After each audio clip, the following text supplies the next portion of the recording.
Hello, everyone, and welcome to another edition of Mormon Stories Podcast. I'm your host, John DeLynn. It is July 13th, 2020, and I am, as always, super excited for another episode of Mormon Stories Podcast. I think you really are going to be in for a treat today. Today, my guest is Karen Adam.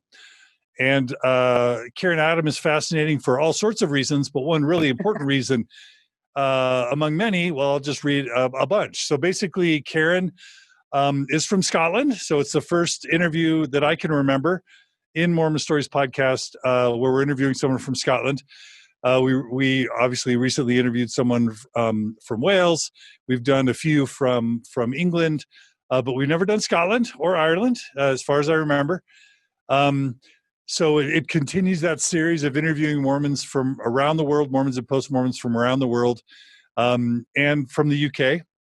We want to continue that series. So if you live somewhere abroad and you're a listener to Mormon Stories Podcast and you want to be interviewed, please message me and we'll put you on the docket. But Karen Adam is fascinating for a lot of reasons. She was raised in a same-sex household, so her mother identified as lesbian.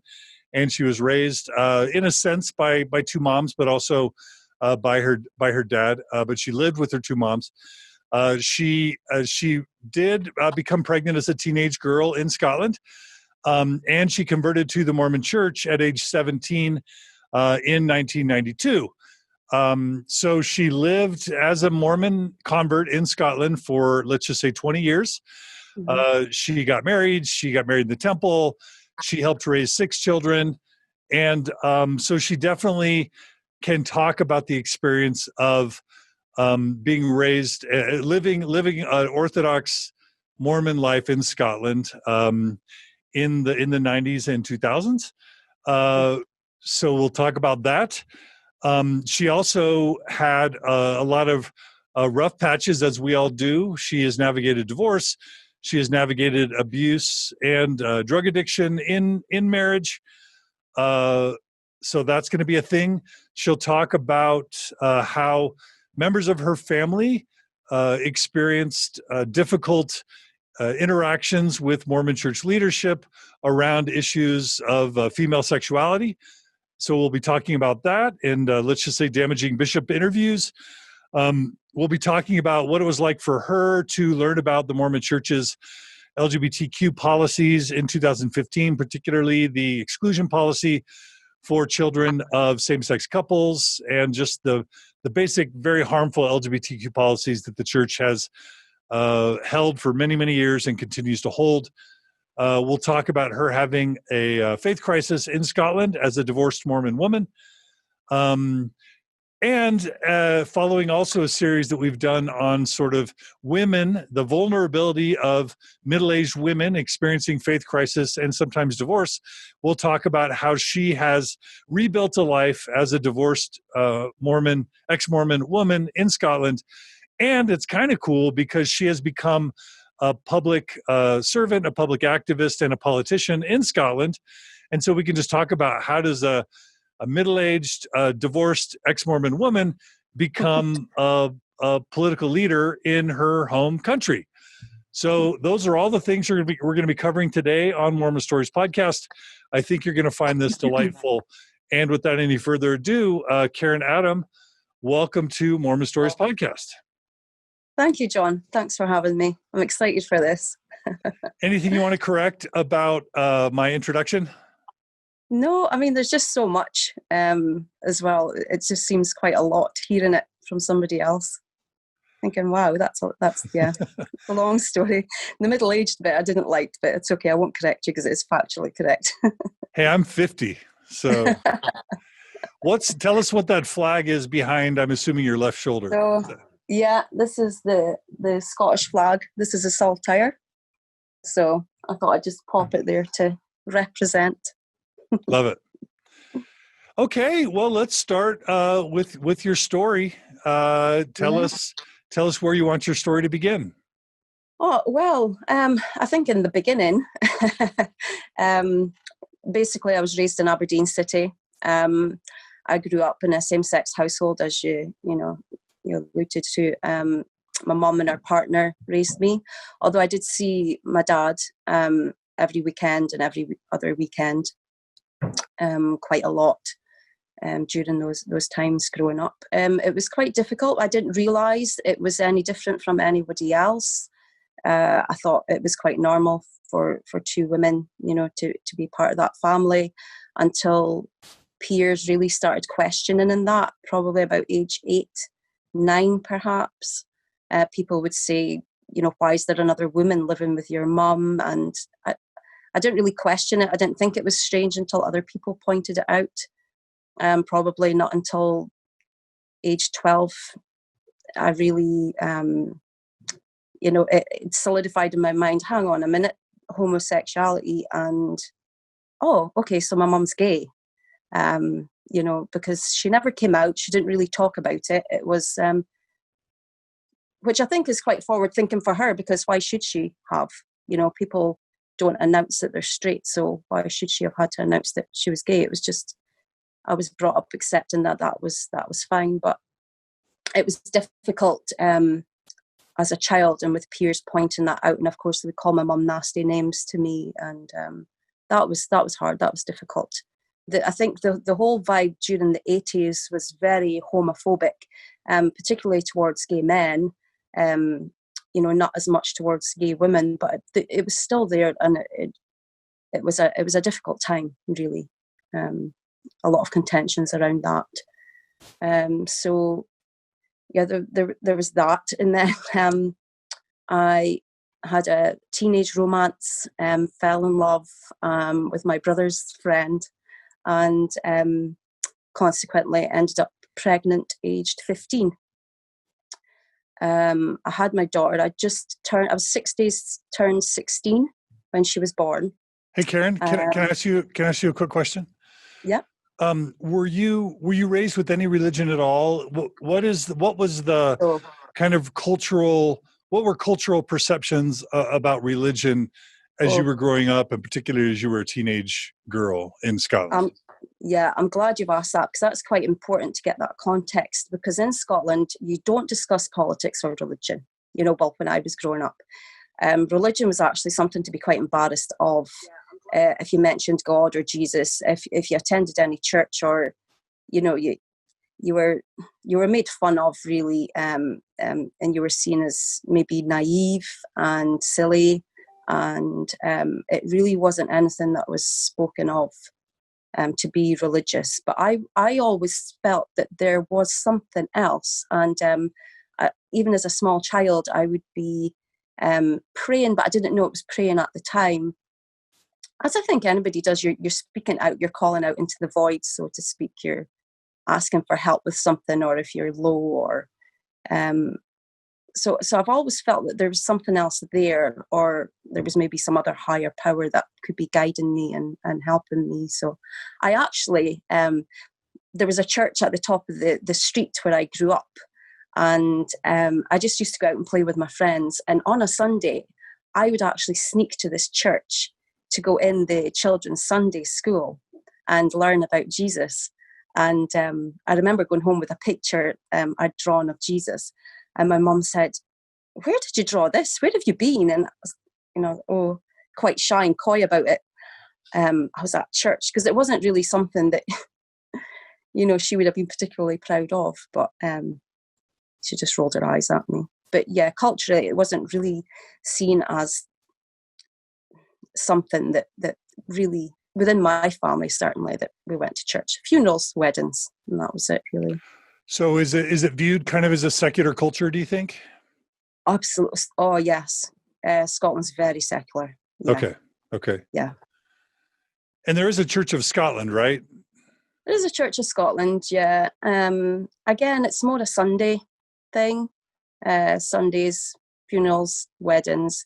There are a lot of people of different faiths in Scotland, certainly. And a lot of people still do attend churches. But generally, I know that there's been polls done on how people think and how people feel about certain things, and we are generally more secular than other countries in the world. Okay, so kind of a secular upbringing, Yeah, for the most part. Oh yeah, Yeah, very much so. And would your mom have taught you, your parents have taught you to not have sex or to not drink or not do drugs? Like how did your parents try and provide a moral structure for you without, religious rules? How did that work? I don't know, actually. I suppose if I was found out for doing something, I'd get in trouble for doing it. It wasn't really explained not to do this in the first place. Even though, my dad, it was kind of a different relationship because my dad's deaf. He was born deaf. So in that kind of, context, having those kind of conversations with him wouldn't have really been on the table because you would have to sign, you would have to sign sex and sign, what genitals you're talking about. So it was more quite a reserved relationship I had with my dad. My mum was a bit more open, about things, but did you learn to sign as a kid? Did you learn to sign? Yes, I did. Yeah, I grew up signing. Yeah. That's cool. Yeah, I love it. Yeah, British Sign Language. So it's different from ASL, but my dad, of course, he can sign most different ones. I would find it a little bit more difficult. But yeah. Okay. So okay. What what I'm just curious, just pop culture wise, did you like music growing up or movies? What pop culture stuff were you into as a Mormon, as a Scottish teen?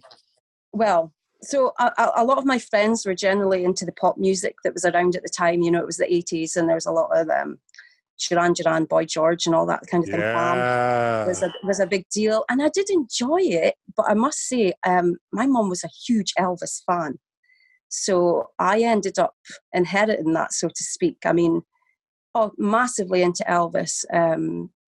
I'll just listen to his music every day, all the time.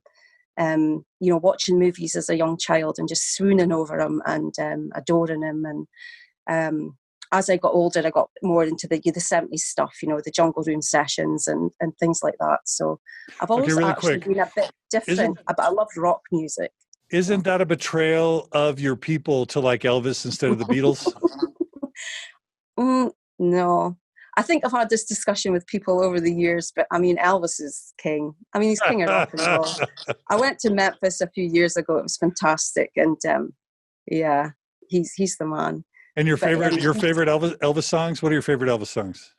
Well, I used to love Elvis gospel music. And I think this is why I always felt a bit different from my family and my peers, because nobody was really religious or spiritual. And it was almost a spiritual experience listening to those songs. So I know how music can move you. So maybe discuss that a little bit later about the techniques of how music can, influence and I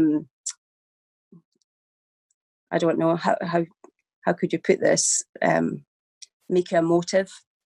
Because I would listen to Elvis when he was singing, If I Can Dream is one of his, one of my most favourite songs of Elvis. And he'd speak about, if all my brothers walked hand in hand, and if we could dream of a better land where all my brothers walked hand in hand.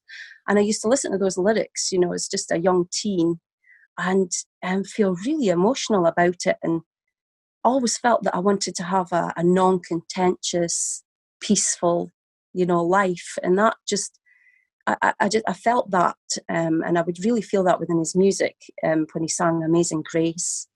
And it was quite strange, I suppose, for this young Scottish girl to be liking Elvis gospel music, really. But I felt what I suppose people would say would be feeling the spirit, but I would argue it's our emotions. It's how if something makes us feel good, it gives us that feeling. So, and definitely Elvis. Did Elvis's gospel music kind of inform a bit your religiosity, or even kind of make you feel like a Christian, even though you weren't attending a Christian church? Yes, it was Elvis that converted me to Christianity. To Christianity, yeah. He would just, how great thou art. I had a video of Elvis, and he was singing How Great Thou Art on stage, and how can you not just feel overwhelmed with that? And when he sang you know, whenever he sang the word Jesus or sang the word Lord, I would think, wow, you know, it's just, there's something within this. It's like a hope and peace. And it just, I had all those feelings listening to that. And he's to blame for the conversion. There's a really brilliant Elvis documentary I saw on HBO just in the past year that talks about his later years and his drug addiction and just his career performing and his death. I really highly recommend it. So any of you who want to Google HBO Elvis documentary, it's great. Yeah. It's okay. Great. I attend Elvis festivals and everything. It's fantastic. Yeah. All right. So you loved Elvis. You're a teenage girl, and you got pregnant. Yeah, I did. And what's that like? Was that normal? Was that abnormal in Scotland as a teenage girl? It wasn't normal. I mean, there was maybe one or two that I'd known of or heard of before me that had been, you know, caught out, so to speak. And but I kind of took it in my stride. I mean, when I found out I was pregnant, I was more anxious at telling my family than anything else. I was so terrified to tell my mum. And I had this plan, and I must have only been about 8 weeks pregnant, that I was going to write a note and just run away, go to London or whatever. I mean, what I was thinking, I don't know. But I was just scared. You know, it's that fight or flight feeling. And but when I was at the doctor, and it sounds so ridiculous because I was 15, when the doctor said, yes, you know, confirmed the pregnancy, I was smiling walking all the way home. I was delighted. And I think that was strange to a lot of people, that I was quite happy to be pregnant and to be a mum, and because that's all I ever wanted to do growing up, was to be a mother and to have children.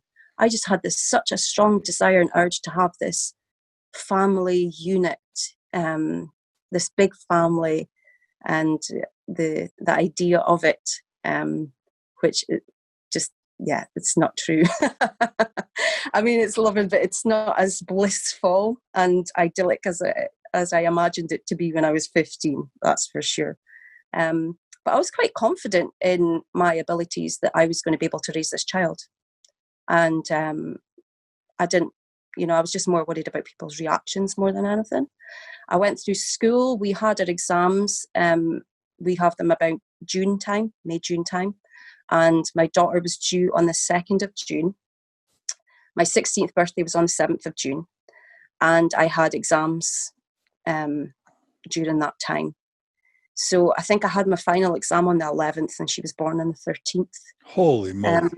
So I managed to sit all my exams as well, which I was quite pleased with. And I didn't do too badly.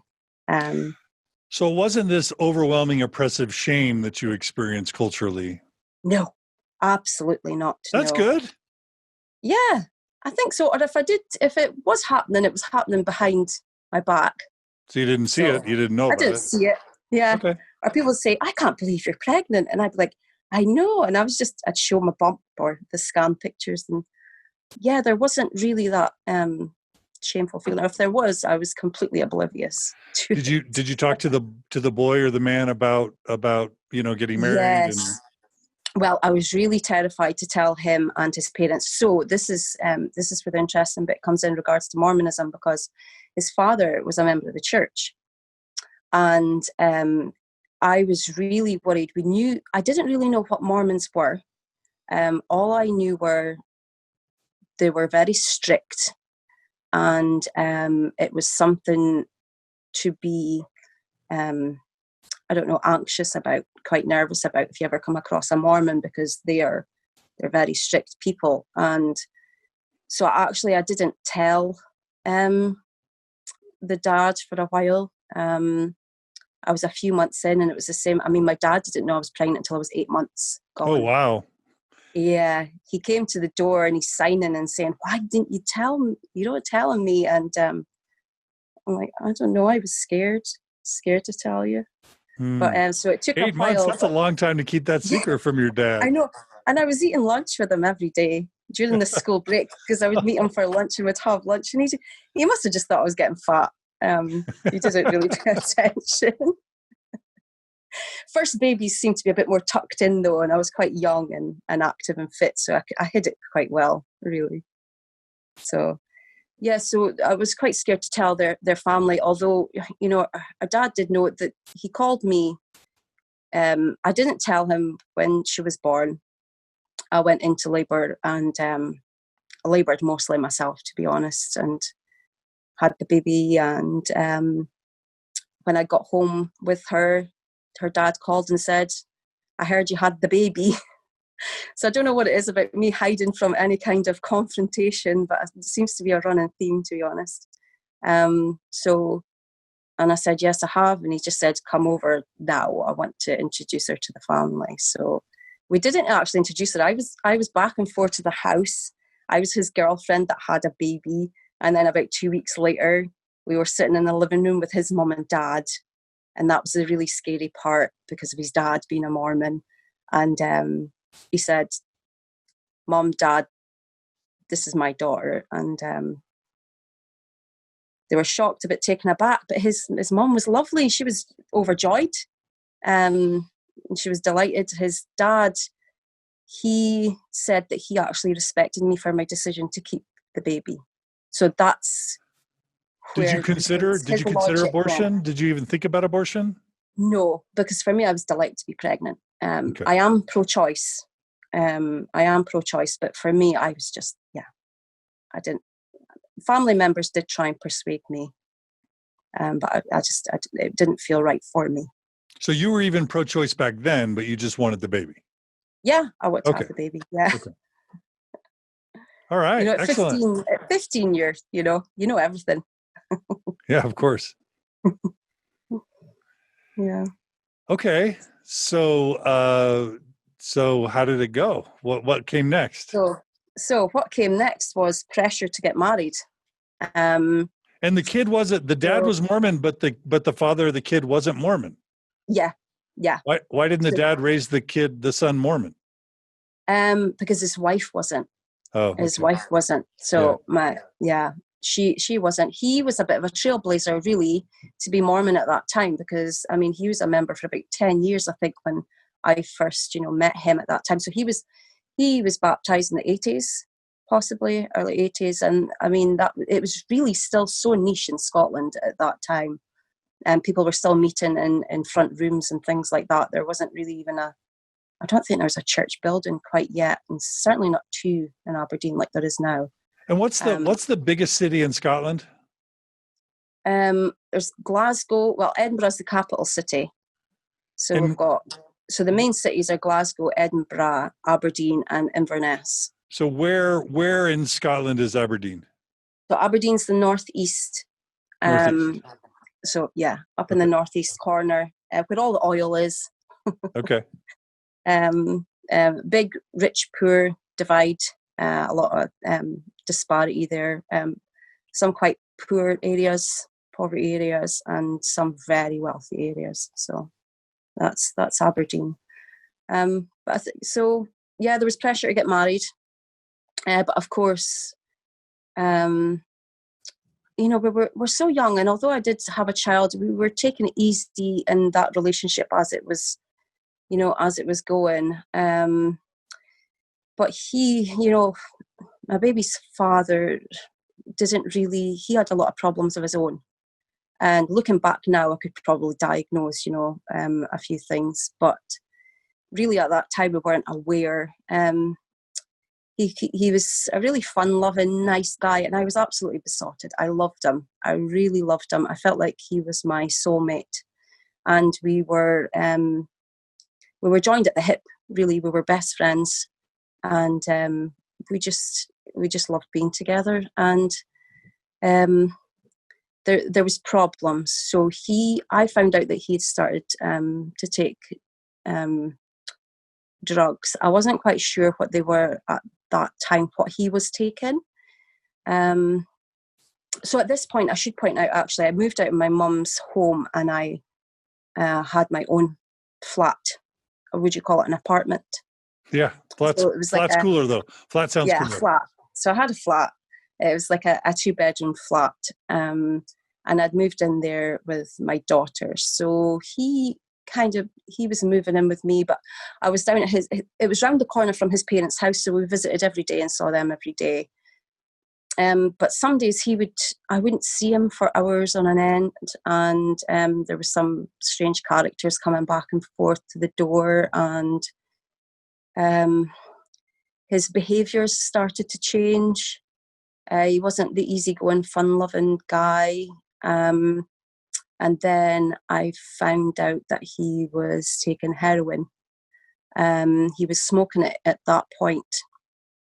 And things just started really to crumble quite quickly for him. And there was one day I was visiting his mum's, and he came in the house and he said, "We're going to have 2 visitors talk to us today." He said he was on the bus on the way into town to get, to score some drugs, and he bumped into the elders, the missionaries, on the bus.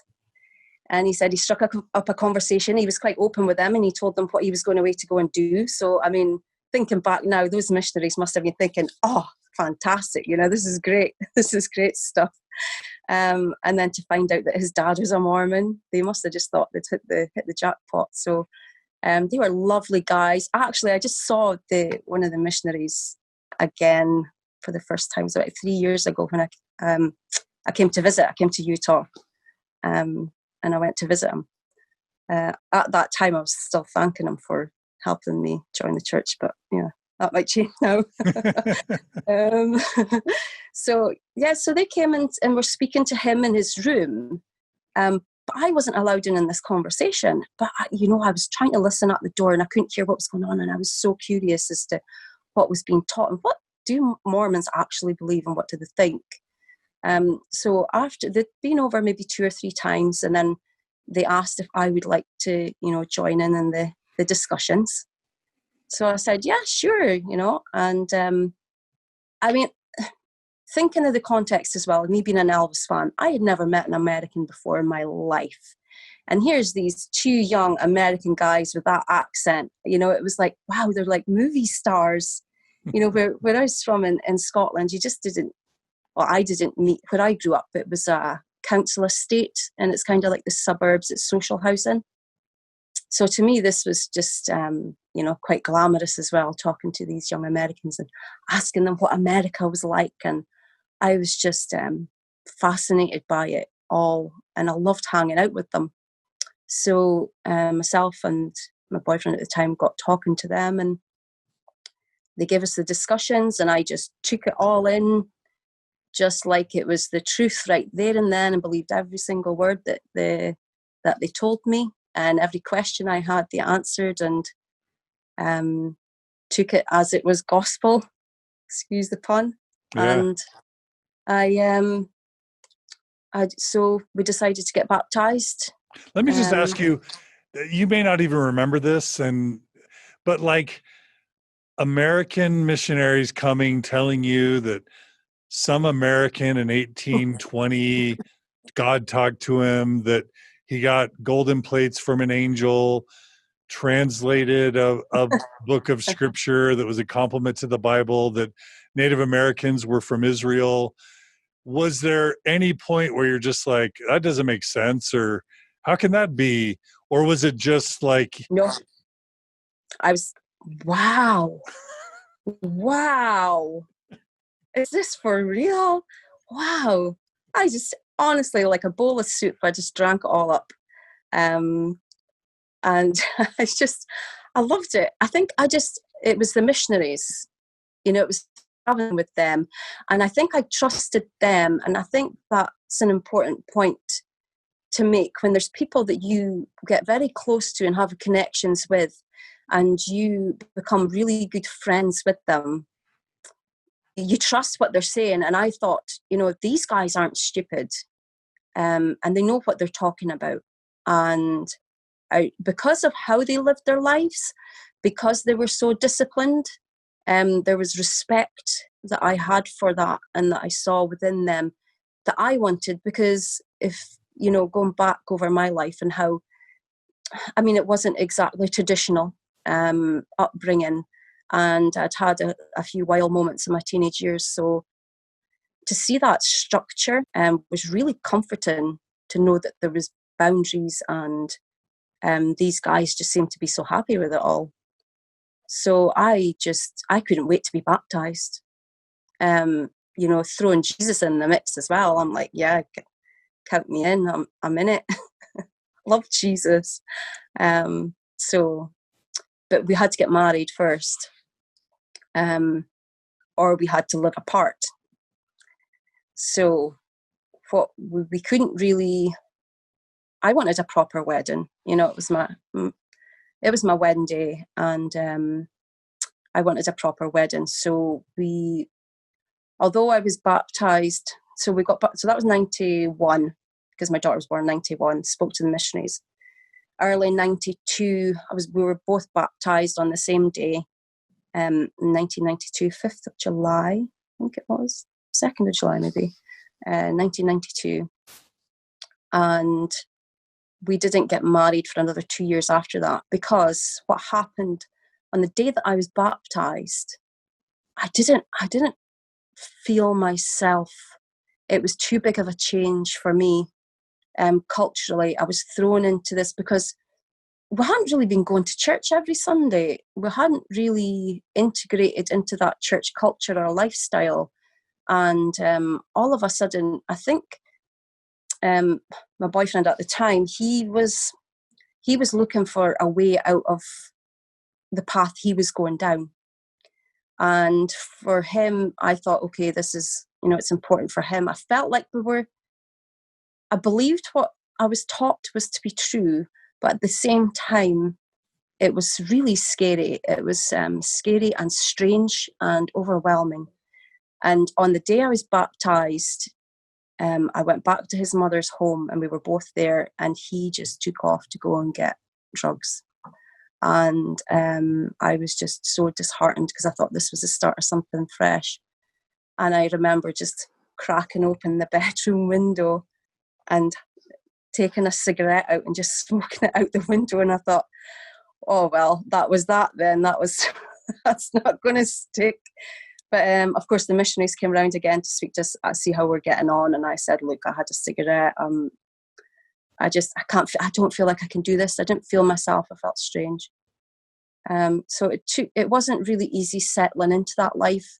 I think the huge difference in Scotland, in regards to the huge difference being brought up Mormon and being converted in it, it's such a massive change, particularly culturally, when you're in a secular society as well.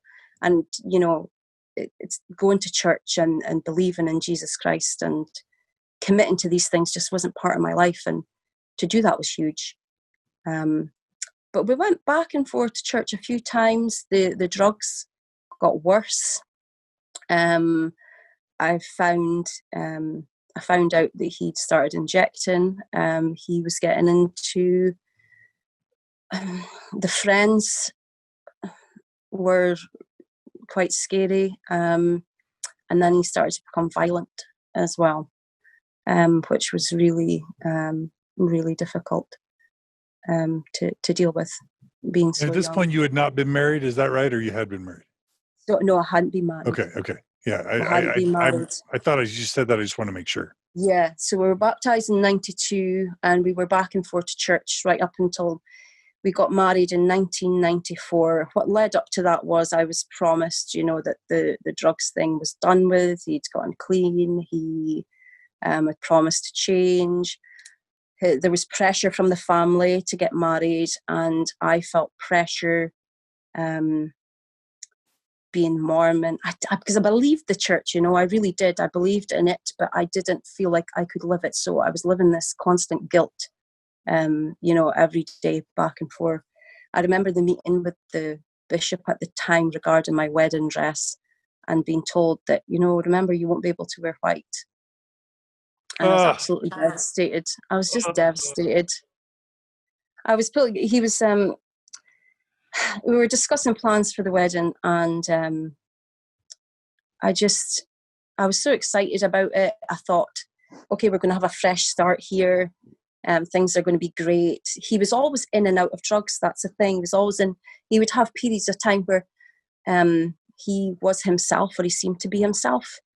Because people will often ask me, why would you stay with somebody that was violent or into drugs? And I just want to say, I want to wrap it in this caveat that he was a really good man. He was my best friend, and he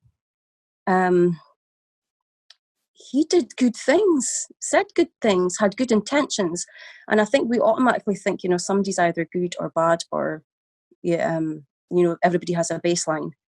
And that's just not true. We're all on a sliding scale of good and bad all the time. And he, just did bad things sometimes, and he had problems. And I certainly don't excuse that behavior at all. You could say he was sick. You could say he was sick, right? Was sick. He was mentally ill. Yeah. He was absolutely mentally ill, and he was self-medicating with the drugs. And wrapped into that, violence came into that as well. But he'd been clean for a little while. I remember on the wedding day, I just had a bad feeling, and I didn't want to get married. And I spoke after that saying, I was walking down the aisle thinking, gosh, I just don't want to do this.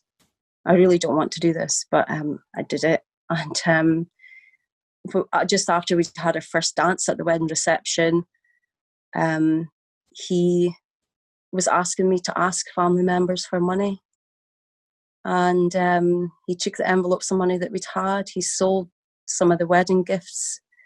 One of his friends was at the wedding, who I later found out was drug dealing, and he, I don't know if it's the same in the States, but you kind of put on display all your wedding gifts that people have brought for you. So you walk through the entrance and you see everything. So, you've got a microwave oven, or what it looked like in the 90s, the microwave oven, the vacuum cleaner, and all that kind of thing. And they were slowly going. I'm laughing now, and I know, John, it's not funny, but this is how I deal with things in life. I giggle about it. Me too. It's just how I get through it. Slowly, by the end of the night, things were disappearing from the wedding gifts in the hall, realising that my newly married husband had been pawning them off to people at the reception to buy drugs. So that's a great start to marriage, really, is it? It's just, I laugh thinking back on it. But for me at that age, it was all too much to handle and understand the complexities of it. I really didn't. So going through that, time seemed to go on, and his violence exaggerated. I wanted to move away, to get him away from the people that he was associated with. So we moved kind of out of the city centre and tried to start a new life there, and it didn't work, and things got worse. The violence got worse, and there was at one point I did think I thought I was going to die. And that was a turning point, really, for me. We'd got away from the city centre, right? I spoke to my daughter about this, and she's fine with me talking about this. We found out when my daughter was 5 years old, she just started school, that a member of the family had sexually abused her. And that was really hard to take. Her father had been clean for a time, and everything just blew up at that point. It was something that I hadn't even considered in my life, that people would want to have sexual intentions towards children. I didn't even know it was a thing. So it just completely came out the blue for us, and things went really rapidly downhill. We moved away. Are you able to say if the perpetrator was LDS or Mormon or not? He wasn't. Okay. He wasn't. Not no. LDS. Okay. No, he wasn't LDS. How the church handled it was not great. And it was not great going forward either. Do you want to talk about that now, or do you want to talk about that now or later, how the church handled it? That'll probably come up later, because it also mixes in with other things. Okay. But I think really the whole purity thing is a lot to answer for, in my opinion. So we moved away, tried to make a fresh start. Things got worse. The violence escalated. And I moved even further away by myself, and I gave him the chance. Okay, we're moving. Are you coming with us? Yes or no?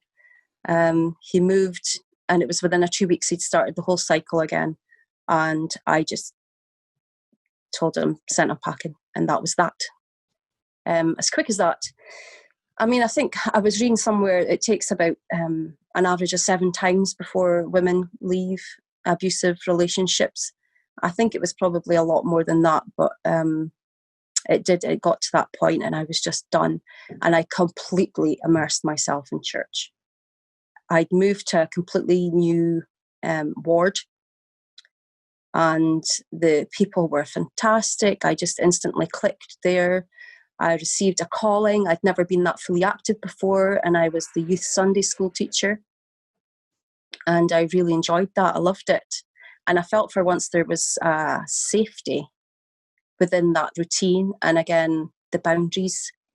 Because when your life's so chaotic and there's all these things going on, if somebody's offering you that, it seems a very safe option. It's like an instant family within that. So that was that was probably when I became really active with the fresh start, moving away from everything, and certainly the abuse of my daughter was too much to bear on my own, and I was really needing a higher intervention, really. Really quickly, So yeah.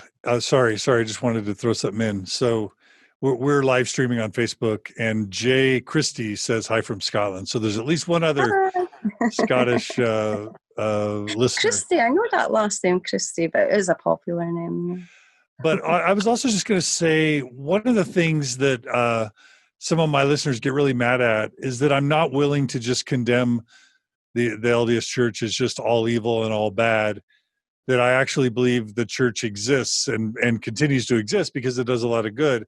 And I just want to ask you, you're a teen mom, you have a husband who has a drug addiction, you're able to move to a different place, start over, and have an immediate community that not only loves you but values you, and is a place to raise a young child as a single mom.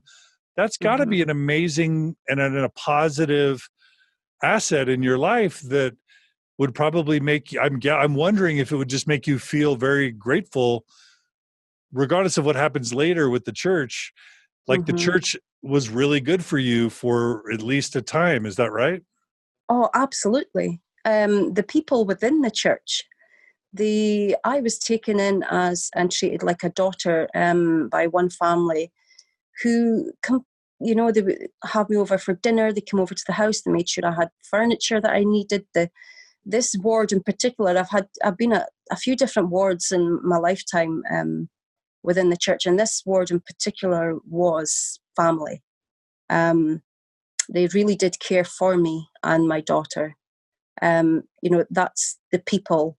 The thing I always say is, we're always told within church that the gospel's perfect, the people aren't. And that's, and I absolutely rebuke that fact. And I turn it on its head. The people are already perfect. The people in the church are already perfect. It's the gospel that isn't. And if anything's corrupting the people, it's the gospel and the ideals in there. But might come to that. But I just, And even that, I'm going to say I agree in many ways, but it's complex because it is the church teaching its members, serve people, be kind, include people, be honest, be loving, so it's mixed, right? There's good parts about even the gospel, right? Yeah. Well, as I was alluding to earlier as well, when I discuss, my first husband, he wasn't an evil, wicked, devil person. He was just a human being, and he did love me, and he did love his daughter, and he was messed up and he did wicked things. No doubt about that. But it's a sliding scale, if he's going to lay his hands on me one day and then next day he's buying a bunch of flowers, you know. Okay, well, you can put in the context, that was nice, he bought you some flowers, but, you know, there's still abuse there as well at the same time. It's, so yeah, I get that, the whole complexities, yeah. It's complex. Okay, yeah. keep going. Sorry, I didn't mean to interrupt. I just... No, it's okay. Interrupt away. Sometimes I think, sound of my own voice constantly. No, it's great. Just like you loved Elvis, Americans love, you know, British and Scottish and Irish accents, right? Yeah. That's right. Oh, yeah, because when I went to America, myself and my daughter went, and we were constantly asked to perform, just talk. It's quite funny. But yeah, so moved to this ward, and it was just fantastic. The people were lovely. Instantly hit it off there. And then I met my second husband, who was not a member. I was fully into church, and that was a problem, because here I am trying to do my best and be good and faithful, and I meet somebody who was just the complete opposite of the person that I'd been with before. Very light-hearted, funny, and it was like a breath of fresh air in my life at that time. He really gave me a great focus, and he was so kind and considerate and caring, and not to have that violence or addiction and any of that within there was, you know, something new to me, not to have that struggle. So I fell pregnant, as the age-old story goes. Oops. So I went to speak to the bishop, and of course it was, well, are you going to marry this man? And I was like, well, I hadn't really considered that, but so I did love him. He loved me, and you know, it just pulled things forward a little bit. We would have been married anyway. I know that for sure. We were absolutely. People would say to me, you know, I haven't seen a couple in love like this, and you know, in such a long time. You guys are just, because I had such a weight off my shoulders at that point. You know, I had turned away from some really dark days, and so I think that mixed in with finding somebody who was taking care of me for a change was it was a complete different turnaround for me, and I was full of hope again, and I hadn't had that for a long time. But of course, the problem was he wasn't a member of the church. So I beguiled him. So I asked him to talk to the missionaries. So at that point, I got him to speak to the missionaries, and had him fellowshipped within the church with families there as well. So that was quite, yeah. He's the same, you know, he was brought up in that secular society, and his family weren't religious or anything like that. And I remember saying to him at the time, he came to me one day and said, I've done a little bit of research on the internet now, so fast forward, you know, his family have a computer. I didn't have a computer at that time. So he could do a little bit of searching. And he said, I was reading that Joseph Smith took mushrooms and was hallucinating. And that's how he saw Jesus and Heavenly Father. And I remember thinking, oh, this is too much for me. It's like a crack in my belief and the thing that gave me so much solace at that time. And I was straight on the phone to the missionaries. I said, I'm really feeling low. I'm feeling a bit sick and confused. I found out that there's rumours on the internet that Joseph Smith was hallucinating because he'd taken, you know, magic mushrooms. And the missionaries, they were right over. They came over, of course, talked me down, talked me through it, spoke to him about it, and said, and this was quite interesting. He said, if you wanted to learn anything about me, would you talk to me or would you talk to my worst enemy? And for me, that made sense to me at that time. I thought, yeah, he's right, actually, because you're only going to hear really horrible things from, you know, enemies of your people, but not really looking at the wider perspective. It's that confirmation bias. I wanted the church to be true. I didn't want to believe it would be anything else. And so anything anybody said to make that feel better, I'd believe it and take it in, because I couldn't bear for it not to be true. So I have to just throw in that the other day I got a comment on my website. It's from a Roger, and he says, quote, he's quoting Neil A. Maxwell, one of our former apostles. It says, studying the church through the eyes of its detractors is like interviewing Judas to understand Jesus. And I just thought about that. And logically on face value, it makes sense if it weren't for the fact that the church systematically hid and covered up its history from its own members for a century and a half. It makes sense, except for the fact that the church has been so deceptive about its history. Yeah. Yes. Well, that's it. That's exactly it. But I wasn't ready to be thinking that way or thinking that anything was hidden, because I thought the church was so honest, so true, because I was taught as well, you don't lie. And that was something, I'd always told the odd white lie, or, covered things up, or, as human beings do. So I took this full on, my membership within the church, I was taking it very seriously. I actually hadn't heard of scrupulosity. I hadn't actually heard of that until I watched one of your podcasts. So I went and Googled that to look it up. And I think there must be a bit of a spectrum of that, because although I did identify with some parts of it. I mean, I was repenting all day in my mind all the time, just for even having a simple thought. So I did take things very literally and thought I only have protections, and blessings from the Holy Ghost if I am obeying 100%. So, and everything the missionaries or my leaders taught to me, I had to believe. Even if I felt uncomfortable or felt I had questions about it, I felt guilty for having those questions, and I would actually repent of it.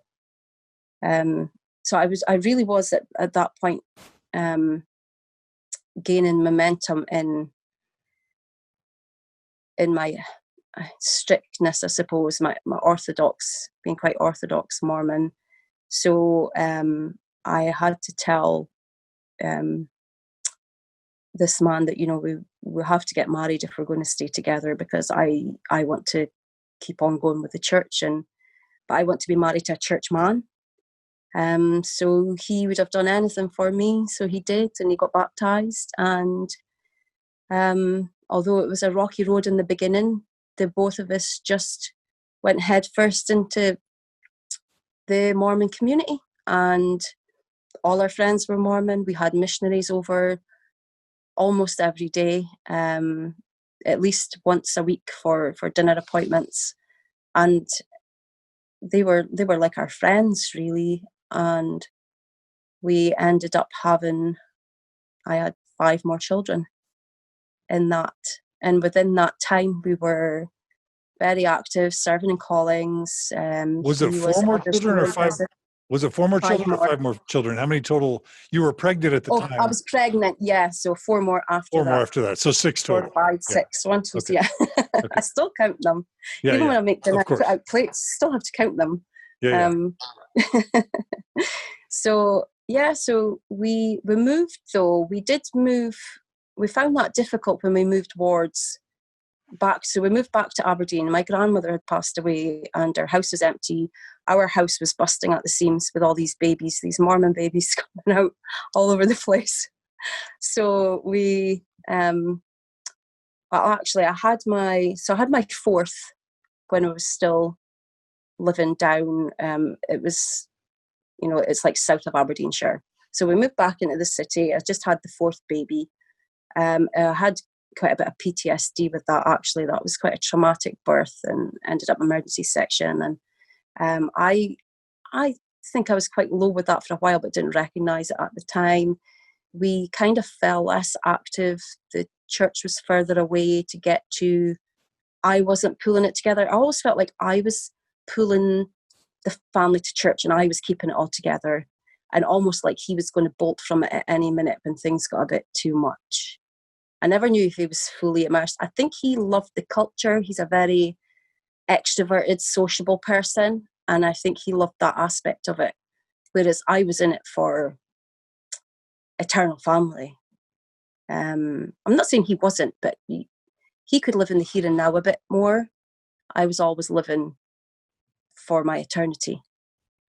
And so that we went through a bit of a difficult time there, but then we were fellowshipped into a ward, and they became like our family too.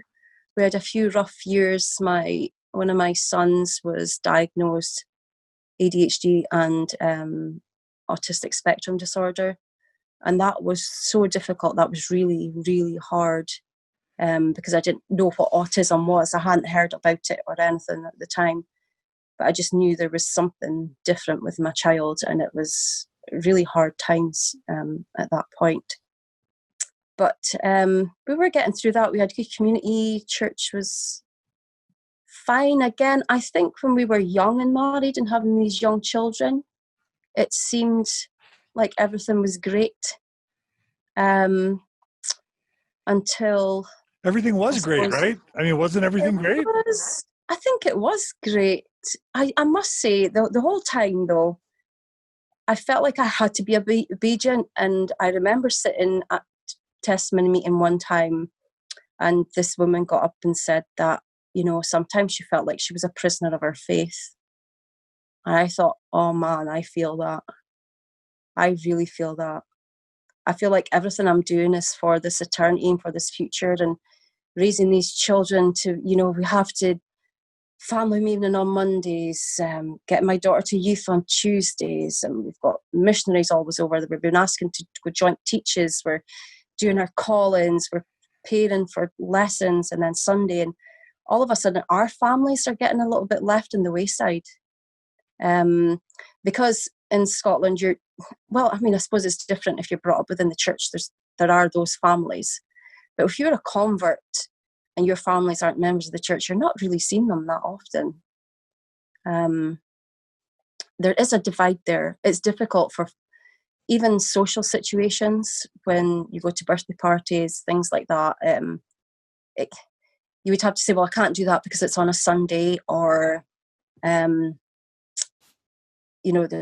might want to have a gathering in a pub, and for me that was like, oh no, not beside, can't be having any gatherings beside alcohol, not the devil's drink. It was so strange. It was difficult being Mormons within that culture, because it certainly was not the norm. You are turning away from a lot of friends as well, friends who are doing nothing wrong. They're just living a life that you find contrary to your teachings, and you're scared that you're going to get pulled away into that. So you sever ties and cut ties with good friends, distance from family. So the church is your family. And I think in that kind of way, that feels to me a little bit, although it may be unintentional, it felt quite narcissistic.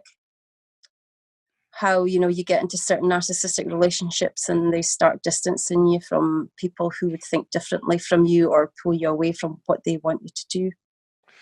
Some of the more conservative aspects of the church are cult-like. If, Yes. this distance from people who aren't members, distance from your family, devotion, absolute devotion to the organization, those are things that... Really quickly, two things. So how would you pronounce somebody whose name is spelled Jea? Jea. Yeah. So anyway, J. I'll just say J. Christie. Yeah. Yeah. She says she's from. She's in the Glasgow stake. She's joining us on Facebook. She says, your daughter recommended a fabulous book for me to read. Do you have a daughter in Glasgow? Not in Glasgow, but she must know her. She says, your daughter recommended a fabulous book for me to read. My son has autism too. I was thankful for her support. And then Jay writes, being LDS in Scotland is intense for women. We're taught it's all on us. That's what Jay writes. Oh, goodness, it is. The lads are having a great time. The elders quorum are living it up. I wasn't the only one dragging our husbands out of bed on a Sunday to get to church. You know, forcing up if he mentioned that he had to go out home teaching, that was a win. Yes, he's doing something spiritual. He's being holy. This is great. Any signs that was going to happen? You know, I'd always been nudging my husband and saying, are you going to have, father councils with the children? You know, all that thing. I wanted all that. And he just was not into that at all. It was I was the one gathering all the children together on the Sunday, and I'd be ironing all the clothes, trying to get myself ready. And, you know, for a woman to get ready, it takes a bit longer than the man. And by the time we got to church, there was one Sunday, I was so furious at him. I was so angry. I thought, I've been doing this all day. I've got all the kids dressed. You know, of course, the boys have all got shirts, ties, even though they're like, you know, like this. Because I've got 5 sons and 1 daughter. So the teenage daughter, but she, bless her, she was an amazing teenager. And she was really helpful to me. She helped me a lot. But a lot was on her too. You know, being the girl and being the oldest, a lot was on her. And we'd get them all in the car. We'd drive to church, fast and testimony. And he'd go up and bear his testimony, how grateful he was for me and all the hard work I did. And I was livid. And a couple of members came up and said to me, oh, isn't that lovely? Your husband really appreciates everything you do. And I'm like, no, I wish he would do more. If he'd actually be hands-on and did more at home on a Sunday, you know, that would be nice. And it was really, I was scowled at and, you know, frowned upon for having that attitude. But I was so angry at it. But then really he always enjoyed church. Sure. He loved it. He did. Yeah. I have to ask, was it something you had heard or were taught in an LDS context that made you feel like 6 kids was the right choice for you? Because I'm assuming not a lot of Scottish couples would have 6 kids in the 80s and 90s, right? No. And I mean, we're always having to buy American cars. You know, possibly because of the oil in the Northeast, we had a lot of American Mormon families that would come over, and they'd often get the positions of bishop or stake president and things like that, you know, because the Americans know how to do Mormonism a bit better. Is that what it is? I don't know. But so they would always be like selling a secondhand wagon or something. So, you know, we were always going around in this, you know, secondhand cars, that big buses with all these kids, and it was quite foreign really to our family and friends and everybody in our neighborhood to see that we had so many children. So I think that's why the church felt comfortable to us, because it wasn't really, they didn't bat an eye. You know, there was other families there with big families there, and it wasn't out of place, but we were particularly out of place in society. You know, there would be the comments, do you not have a TV? Or, you know, you can get things for that, you know, that kind of thing. But I always wanted a large family. That was definitely something I always wanted to have. So it wasn't Mormon. It wasn't Mormon theology. It wasn't. About... There's an element of it, and the reasoning behind that is because if I didn't have so much faith that if I paid my tithing and all would work out fine, I wouldn't have had so many children, because I always had this faith that it's okay. We were always quite, you know, on the breadline. There was never savings. We were just hand to mouth. Whatever he brought in was, you know, straight back out again. And I thought, we really can't afford this, but as long as we pay our tithing, we'll be blessed. And I always felt inspired to have, yes, you know, I'd pray about it. Obviously, I'd pray, is it the right time to have another child? And I'd feel it was. But, you know, that's probably my hormones, because I was broody and I wanted another child. So I'd convinced myself, you know, probably that it's a sign. We need to have another child. I could probably hear him sigh and see him physically sigh whenever I approached that subject. Because I wanted the big family, but I did feel this safety net that everything all would be well. And even though my health was actually quite bad after my 4th child, after the emergency section, I'd lost a lot of blood. I almost died on the table. So it did take 5 years before I did have another one. And I felt this urge and push to have another one, actually. I did get a dog like when the fourth was 2, because I thought that would just fill that gap, but it didn't.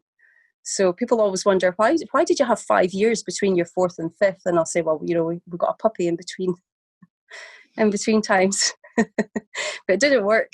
It didn't stave off that feeling. But I felt that it was inspired to have that child, because after that we needed to move house again to get a bigger house, and things weren't really great in the city for us, for our children. My other sons were getting into a bit of bother with having autism. You can be easily led sometimes, and he was getting in a bit of trouble. Not big trouble. He was still a young boy, but I could see this was going to start escalating. He wanted out to play in the streets, and it's hard to contain him. I mean, at 2 and 3 years old, he climbed out the cat flap. We had a cat flap in the door, and walked up the street to catch a bus. And we were running around trying to find him, and found out he tried to get on the bus to go to the beach, and that's what he was like. His ADHD and autism was always on the go. We had to lock the windows, lock the doors. It was full on, you micromanaging him as well all the time. So that was difficult for a variety of reasons. So I thought, right, we're moving to the country. We were broken into. It was quite a scary time because we were in the house at the time. There was a bit of a bother in the area that we were living in, and I said, we're going. So we moved out to the country, and it was great for our family, for our circumstances at that time. We often had people come and stay with us, actually. If my daughter had a friend, or I had a friend that was going through hard times, we'd have people. We were the kind of family that would have people in the house all the time. The door was never really locked because people would walk in. The missionaries would be in. We'd have a teenager staying with us for a couple of weeks or so, or, there was always people in between houses or family members that needed to stay over. So it was a very busy house. So when we did move to the country, I felt that it was a great opportunity and a fresh start for us. I mean, we were full-on Mormon, living the dream at that point. So I asked my husband if he would consider. He was working in the demolition trade, and it wasn't bringing the money in that we needed to look after these children. So I was a stay-at-home mom, hadn't even considered the fact that, I would be going out to work. I'd went out to work at a few points, and I had to work. I was cleaning early hours in the morning to try and get some extra money in. So I'd get up at like 4:30, I'd get to work for 5 and work for a couple of hours to get back. So then I could look after the children for the day, and my husband could go to work. And then he'd get in about 6 o'clock, and then it would be tag team. I'd go back out and do more cleaning at night time, just so we could get that. So I was doing that work in the morning, cleaning, childcare all through the day, and then I would feed them, bath them, put them to bed, and then he would be in from work, and then I'd be out working just to get to make ends meet. And I was pulled aside by a church leader. I'm not going to say stake presidents or bishops or anything, because I don't want to point out anybody in particular or for them to be identified. So I'll just say a church leader pulled me aside and told me that I shouldn't be working, that I was needed in the home, because I was tired and it was causing a bit of contention at home. But we needed the money. So I decided, so my husband, he went back to school, really. And in Scotland, it's free education. So you don't have to pay for it. And there's also, so he did work now and again with the demolition, cut the hours, and was studying at the same time. And I was doing all the childcare. And during that time, things started to really rapidly break down for us. And things weren't right. Things were difficult. My daughter was preparing to go on a mission. So I was all focusing on making sure that she didn't get pregnant or, any of that stuff. Now, how many years But ago has this been? So this was 2012.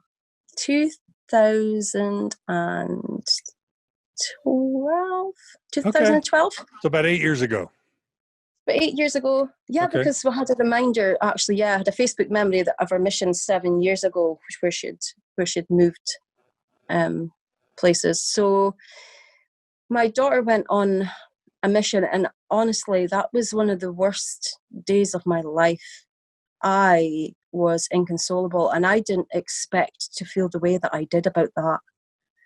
It came as a bit of a shock to me because we'd been so excited for her to go away. I was so proud of her to live her life to that standards, especially in where it's not the norm. With all our friends, none of her friends, she had to push away friends. Okay, for me being in a marriage and having married friends within church, but when you're growing up at that age, she's on another level. I mean, you need to be interviewing her. She is such a strong woman. She is. I'm not going to cry, but she is incredible. Everything that she's overcame, and she got on that path to serve that mission. If people don't know, MD's going to watch this, that aren't Mormon, that is so difficult for a young girl to get to that point, because also within the church, the opposition to her going, because she was a girl. Why are you doing that? You just need to be getting married and having children. So even outside and inside the church, but she was, I think she was wanting to please me. We'd been through so much together, we'd grown up like sisters. She's my best friend in the absolute, in the whole wide world. And I think part of it, an element, was wanting to please me, but she was a very obedient to God. She loved her Saviour. And I think she found solace in church a lot too. She brought, while she was on her mission, so she left on her mission, I drove her down. Her father was dying. So at this point, my first husband, he was on and off drugs for years. He became free of that. So while I'm living my life, this Mormon life, having all these children, my first husband, he got completely clean. He gained a degree. He was living with a woman at the time, and my daughter had been seeing him this whole time throughout all this, every weekend. She'd really gone to her grandparents to have contact with him, because we just thought that was best way to do it, until he was completely free of everything. He became very ill before she was going on her mission. She'd went to see him that day. I was quite angry about this. She went to see him to say goodbye, not knowing that she would ever see him again. She knew that he would possibly die when she was on her mission, and he'd asked her not to come back for his funeral, because he was still believing, but he wasn't active at all. But he still believed. So when she was on her mission, her father, lots of things happened. It was, what a time. I'm trying to think what happened first. Her father had been ill. He'd had liver transplants. But I think this was possibly, so it was 2013. What had happened was, it was a Sunday. I think it was my son's birthday, or the day after his birthday. Yeah, it was his birthday. And we were all just had our Sunday lunch, and we're all just lying around, lazing about on the Sunday. Dad's in the position of, face down on the floor, having a nap, as dads do on a Sunday. And my 1-year-old, how old was Isaac? Yeah, so he would have been 1.5. Came walking over to me. I was sitting on the sofa with a card. So this was February, middle of February. And it said, it was just a blank envelope. And I thought, where's he got this from? It was bent in half. And I opened the card, and it was a Valentine's card. And my heart started pounding. And when I opened it, I saw that it was a Valentine's card to my husband from another woman. And I've never felt so out of body before as I had in that moment, because we were sealed in the temple. I thought, although I was dragging his heels a little bit to church, that we still had that focus. We were praying together as a family. We were scripture studies. We were doing all of that stuff. It was awful. I just remember vaguely picking up. No, we still had to do my son's birthday cake. So we went downstairs because we were just lounging around. I had a big bedroom with a sofa in it, and lounging around, I said, let's go do the cake. Just completely into robotic, mode. We're going to go do the cake. It's, his birthday. We're not going to spoil this. I was lighting the candles, and we look back and laugh now, because he says to me, when you picked up that knife to cut that cake, I thought you were coming at me with that. I thought I was going to get a piece of that. He said, the look on your face. I was like, I wouldn't have done that, but it's something we kind of get. That's how far past we are that, past that we are now. But after that, I said, we're going to talk later. So when all the children got to bed, I was sitting on the bed and he was sitting on the sofa, and I just still remember saying to him, first question out my mouth, did you sleep with her? Yes. And I can't actually remember much at that point. He said that he's never heard anybody cry or wail out like that before. And my memories of that next few days, sorry, that was somebody. Oh, sorry. My memory of that next few days was quite vague. I think I slumped into quite a deep depression, really. My whole world had just fell apart. I'd lost my daughter on her mission. I felt like it. Sorry, somebody keeps trying to call me. My daughter, my best friend, had gone. She was, the one I was closest to. I was there alone with all these boys. Just found out my husband had an affair. And everything didn't seem real. So it didn't come onto my mind that we were going to break up or get divorced or anything like that. I thought, well, this is it. This is, sealed for time and all eternity. We've got to work this out. And from then on, what I dealt with within the church was a very different church to what I'd known before. It was very much, you put up with it.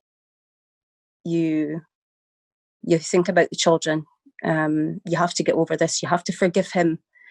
And all of a sudden, he seemed to be, like the prodigal son's treated. He was just encompassed with everybody, and everybody seemed to be looking after him, because, of course, I'd thrown him out the house. I was like, I'll deal with this when you're out out the house. You can't be living in here. Just go. I couldn't even look at him. And we had meetings with church leaders that were just unbelievable. So a church leader came to the home to counsel us, even though I said, okay, we could have marriage counselling. He said he would give us marriage counselling. And he made my husband retell everything, every detail. And I mean, down to the real nitty-gritty of positions, everything of what he'd done and how many times he'd done it. And I feel that really impacted my mental health. Whatever kind of therapy that was supposed to be was not productive. And all it did was just break me, my heart even more.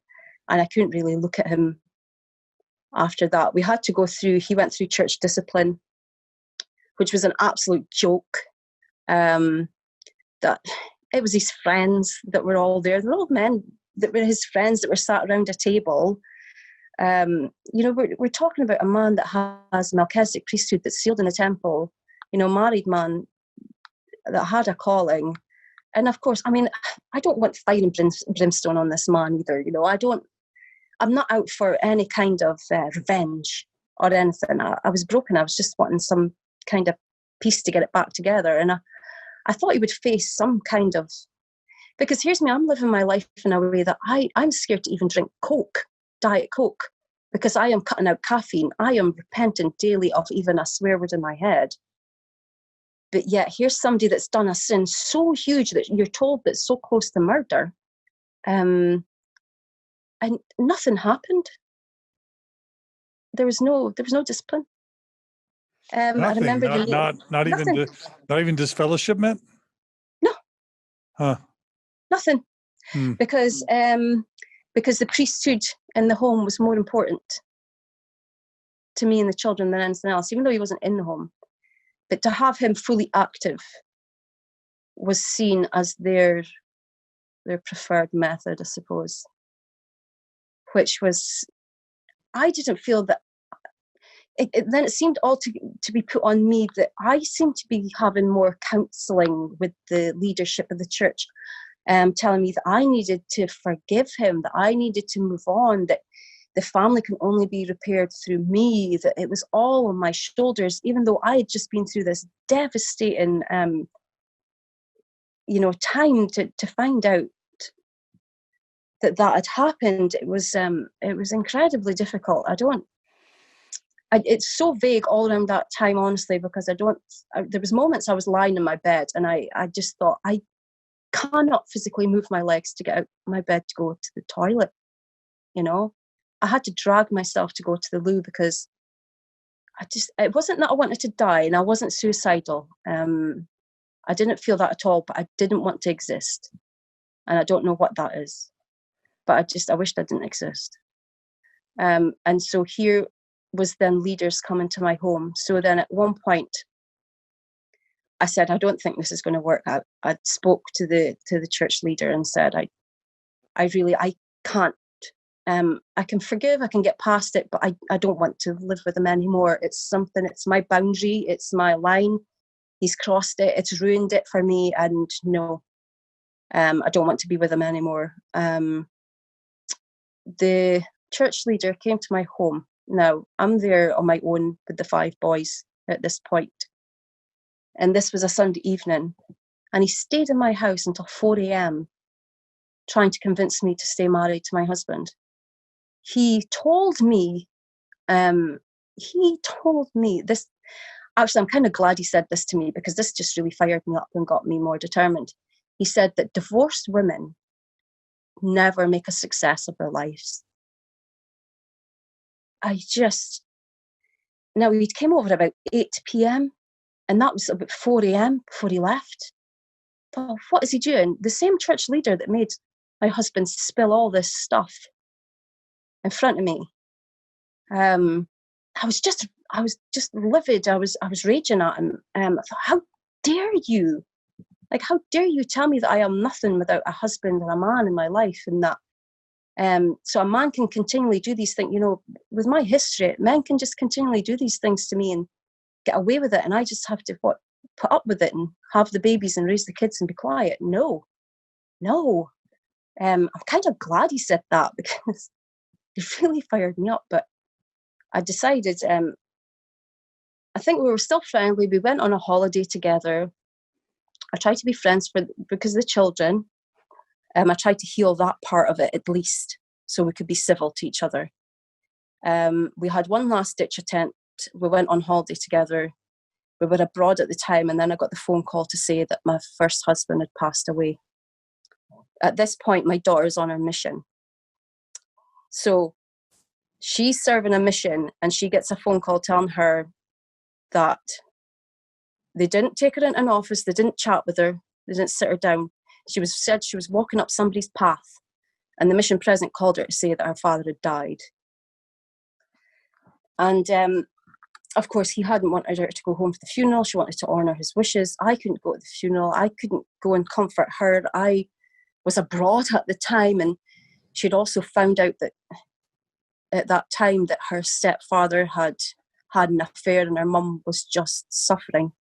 She got permission to call me. I mean, wow, big deal. But she snuck another phone call.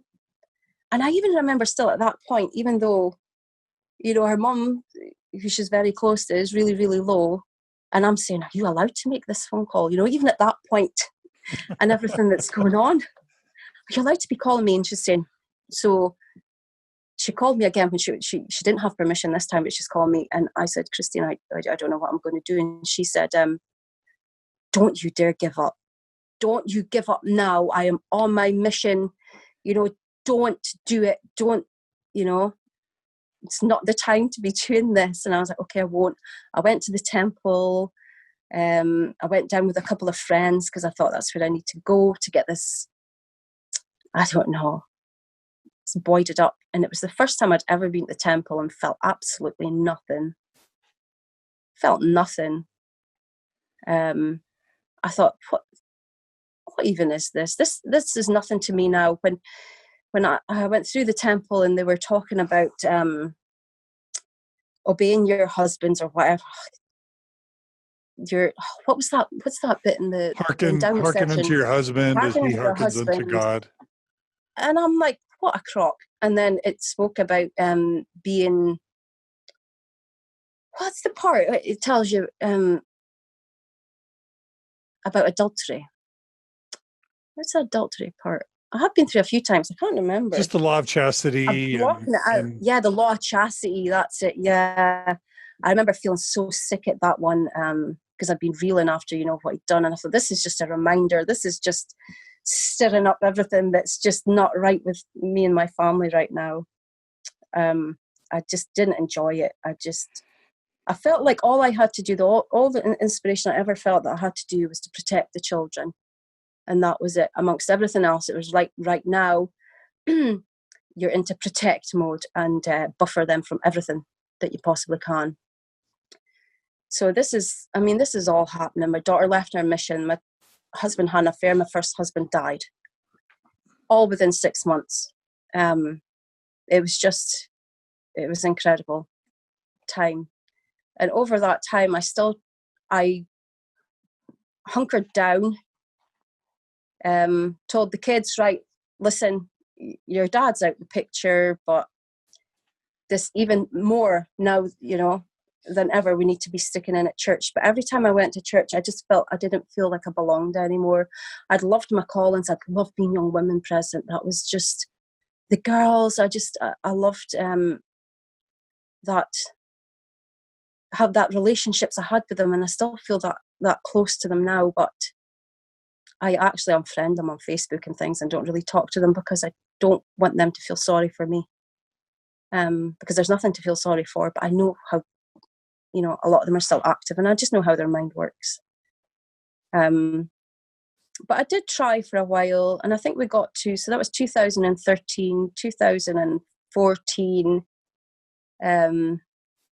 Myself and my daughter went to America for 3 weeks, and it was we were like, just let's run away.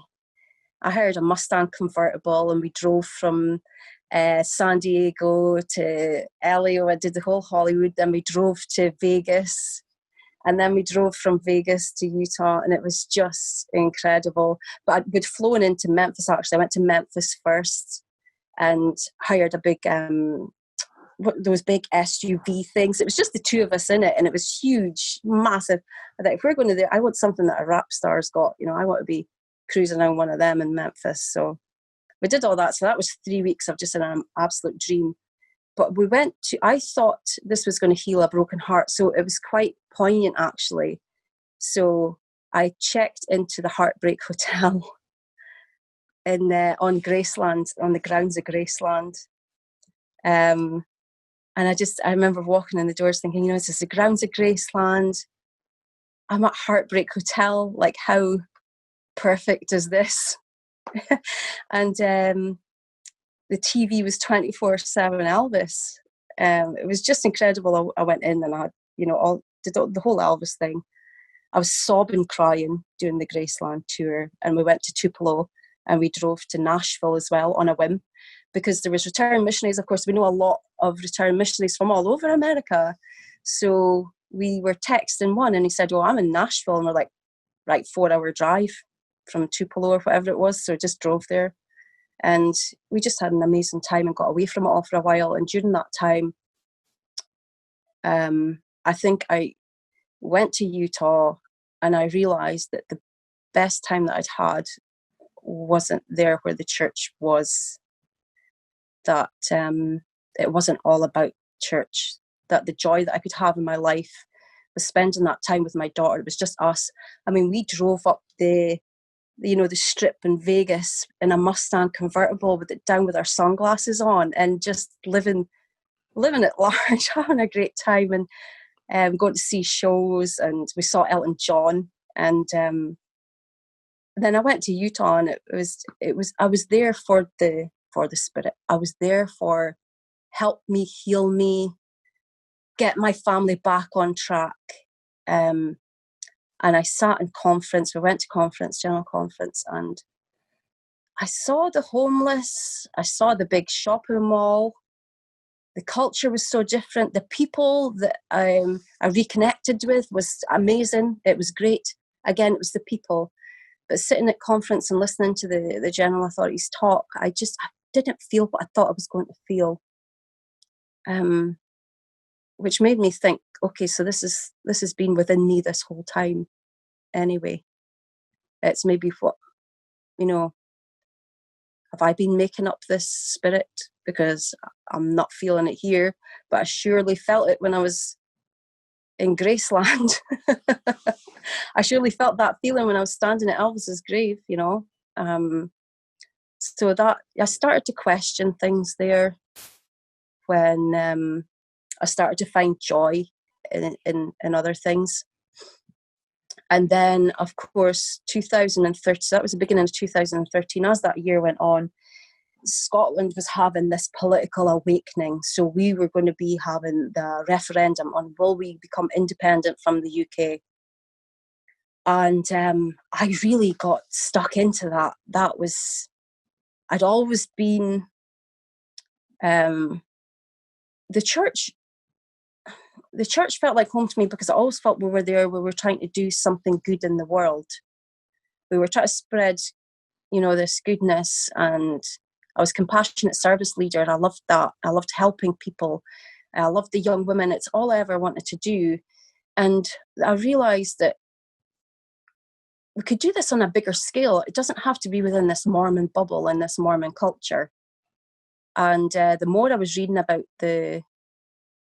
what Scotland could do as an independent country, and how politically we've always been very different from the rest of the UK. Scotland's never had a government really that we voted for in a long time, and we haven't voted for a Conservative government for over 50 years. But yeah, we're ruled by one at the minute. It's just how the UK is set up really does not benefit Scotland at all. We never really get a say in anything.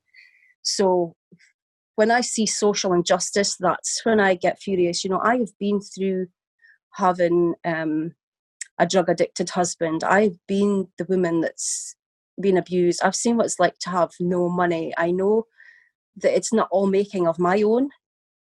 And I know that there are people out there that need help. And what can I do about this on a bigger scale? And all of a sudden, my mind opened up to the possibilities of, I could be taken, what did I go through all this for? What was the point of all this? Do I just look back on and think, what lessons did I learn? What came out of this? And I thought I could be out there helping people. So I didn't really think about standing for any political office at the time. But everything and everywhere you went, it was yes, no, yes, no. It was just people were talking about it in cafes. And, you sit down just to have a lunch or something. You could hear people talking about it. People were arguing about it, but debating. But generally, I think the feel was good. Certainly a divide between unionists and, and indie supporters. So at that time as well, I'm still quite active within church, but fading out. I ended up going out and campaigning. There was a member of the church, actually, who was an MSP at the time. So that's a member of the Scottish Parliament. And his talk to us really quickly about, and some people are going to not need this, but others have no idea, because Americans can be very self-aware but completely unaware of others. Yeah. Talk to us about UK. Talk to us about England, Wales, Scotland, Ireland. Talk about the political structure a bit, just so we can get a sense. Okay. So the UK basically is made up of 4 nations. And within that 4 nations, you have Scotland, England, Northern Ireland, and Wales. And each nation, well, they don't each all, but Scotland, Northern Ireland, and Wales have their own devolved parliaments. So matters that are reserved, that means it's overseen by the UK government, which resides in London. It's called Westminster. And that's in England. So they have powers, and they have devolved some of those powers to the parliaments in the respective nations. So Scotland has its own parliament, the Scottish Parliament.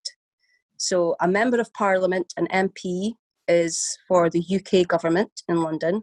An MSP is a member of the Scottish Parliament for the Scottish Parliament located in Edinburgh. Now,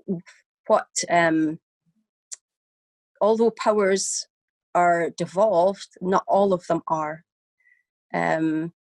Predominantly are money and the freedoms to have powers over like immigration, and things like that. We have like education, health, they're devolved to Scotland. And we've been doing so well. I mean, crime is at the lowest it's ever been in recorded history right now in Scotland since this government came to power. There's so many things. It's fantastic what's been done. And I just think, if Scotland being independent, it doesn't want to I think a lot of people see it as a nationalist ideal. And that's where I think a lot of contention comes in, because unfortunately, a lot of independence followers, not all, but some are the Scottish National Party, which I'm a member of. And but it's Scottish National, it's just national, it's not nationalist, because we're in favour of a very inclusive Scotland. So not one that's cut off, this is our country, not the British nationalist type. We are in favour of immigration. We see the benefits of migrants to our country. We see the benefits of a multicultural society.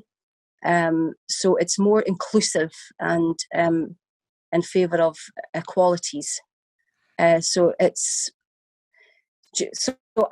was taken away with this when I started really getting into the politics of that. I could see the benefits of having an independent country. And because the whole yes-no divide rippled through the whole of Scotland at that point, it rippled through church as well. And politics and church mixing is never a good thing. You probably get that with the whole Trump thing. Although I can't talk about Trump much because I'm his counsellor. I'm not really. What? I'd say I'm his local counsellor because his golf course is in my area. So I've got to make decisions on his planning and things. So if I say anything bad about him, he'll say I didn't get that because she was speaking. It's never good to bash Trump or any politician on Mormon Stories, because I have listeners who like Trump. Oh goodness! I have listeners that hate Trump, and I want to focus on my mission, and I don't like politics to turn off anybody. No. So I'm glad we're not going to bash Don't Trump. go there. Let me just quickly, even though I obviously have my own feelings. Did Ireland? Did Ireland break off from the UK at some point? Not Northern Ireland, but Ireland. And, does the UK have a history of obviously the UK used to be, Great Britain used to be colonial, and they always said the sun never sets on the British Empire. So clearly the past 50 years have been countries gaining their independence and breaking off from the UK. Is that right? So what would have been some of the more recent examples of countries that had separated that Scotland would have looked to as examples? I don't know if one's breaking away from the UK, but there's certainly loads of examples of small independent nations, a population about 5 million, that do really well, that don't even have the same resources that we have here either. There's loads of examples. We look at Norway quite a lot. It's quite similar. Norway has the oil as well, same as Scotland. And although we wouldn't be dependent on the oil, we could do something similar in Norway where they have an oil fund. And particularly during this COVID time, we could see that Norway has been using their oil fund that they've been putting away to to help, to finance that. Whereas, well, I think us in here, well, UK wide, it's been quite devastating on the public purse. That's for sure. It's there's a lot of work to be done regarding, getting the economy up and running. That's had a huge detrimental effect. But yeah, so countries like that, small independent nations, we voted to stay in the EU. So that was a big bone of contention. After that, we the no side had campaigned that if you vote no, it's your only sure way of staying in the EU. And of course, so Scotland voted 55% no, 45% yes, and shortly after that, there was a referendum on leaving the EU, and Scotland voted to stay. But the rest of the UK didn't, and this is why I would like us to be independent, because we have to do what they want to do, because there's not enough of us. The whole of Scotland, the MPs all the MPs gather in Westminster, there are more MPs within the city of London and the area of London than there are in the whole of Scotland. So if they're going and voting on certain things, the whole of Scotland, the whole country can be outvoted by one city. It's really not democratic to me. I just don't see why we can't be making our own decisions in that regard. But the contention at church was there during that time. It rippled through that. And as I got more involved in church, in politics, one day I walked into church wearing tartan shoes. And I'd worn tartan shoes before. I'd had the high heels for a long time. And it was pointed up to me as I was walking up to the stand to give a talk. And I thought, well, what is going on here? This isn't a political, symbol. I'm in Scotland. I'm wearing tartan. Is this, what is this about? Because I was quite vocal on Facebook, politically vocal. And what is the word tartan? You may have just told me, but tell us. Tartan, the pattern that would be on. Would you call it plaid? Okay, plaid. Plaid. Okay, yeah. okay. Yeah. Okay, and so you had shoes that were plaid colored, tartan, and that some would take that as a symbol for Scottish nationalism. Yes. And there would have been other people at church that were against Scottish independence. Oh, yeah. Okay. Absolutely. There was a divide there at the time. And one day, this is why I started to leave, because I was getting more and more politically active and more politically aware. I was already been thinking, I'd been on that big adventure to America, and things weren't just weren't sitting right. But I was still believing in God, I was still believing that the whole Mormon, way of life was the way of life. But I was kind of falling out of love with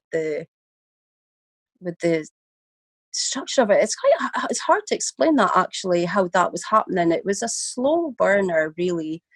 I walked into church one day and somebody gave me a Nazi salute at that time, and mixing up, of course, the national with the nationalist, and that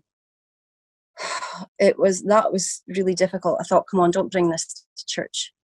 I'm still going through quite a hard time. I'm recovering from everything that's happened in my family life, and people would come up to me and ask how my husband was doing, because they hadn't seen him for a while. And I'm like, come on, it started to be a place that wasn't a place of comfort and home for me. A leader even got up on the stand and bashed, and I know it was targeted at me for my political speakings on the internet. And I didn't want to go back. It didn't feel like a place of comfort for me. At that time, and I completely threw myself into politics, and asked my husband for a divorce, and I'd never been happier. Right. My children were already going and leaving. My oldest son had read the CES letter. Oh, wow. And and he'd passed it around, or had it passed around at church. The youth were passing the CES letter around each other, because I remember one day him saying to me, Mum, so how could there have been horses, in America at this time? And I'm like, I don't know. I just wasn't willing to listen, or whatever he was saying. he didn't say, here is a letter, read this. He was telling me snippets out of it. So I don't think you have the full effect until you read it in full, you know, in the full context of it. I think just hearing little bits of it doesn't have that impact. So I'd kind of brushed that off. But he had a meltdown one day. He freaked out. The missionaries were in the house and he was just screaming at us, I don't believe in church. I don't want to go. You can't force me anymore. He was done with it. And slowly but surely, dun, dun, dun, dun, you know, the kids were all just not going. We had a church leader come to the house wanting to talk to one of my sons, my autistic son. And he was sitting on his computer. And he said, oh, well, do you mind if I go and talk to him? And I was like, do you know what? On you go, you know. There's no twisting these kids' arms. And he stood at the door for like nearly an hour trying to talk to him. And my son's really stubborn. It's wonderful, actually. He can completely blank a person that, you know, that you'd think they're just not in existence. He just sat staring at his computer screen, not acknowledging that church leader was even talking to him, completely zoned out. But he stood there for nearly an hour talking at him. And he said he texted him, so he would pick up and look at his phone. He's standing in the doorway, my son's at the computer, and he just looked at the text, put the phone back down. Eventually he gave up. But after that, I didn't know this was going on. I thought he was just chatting to him in his room. But my older son came and told me what had happened and said, Mum, that's not right. That is harassment. That is, you know, Daniel's autistic. And he is intimidating him, asking him to come to young men or whatever it was for over an hour. It's not acceptable. So I started to see these really odd behaviours from leaders grappling at our family. And then, of course, I said, well, you know, why not send out the missionaries? We haven't seen the missionaries for a while. I wasn't allowed to have the missionaries at the house, of course, because, you know, I'm a single woman and I might, I don't know what, be overcome with romantic intentions towards these young men, because, I mean, a single woman, how can you trust one of them? So, yeah, the missionaries weren't allowed to come over at the house anymore. And it was done. But at the same time, I still believed in Jesus Christ. God, I believed in him, but I was furious at him. I was so angry, and I would pray and tell him I was angry. I said, I am so angry at you. If you really are the God that they say you are, I don't even want to live with you. Why would I even want to live with you if this is how you treat people and the level of expectations you have for me?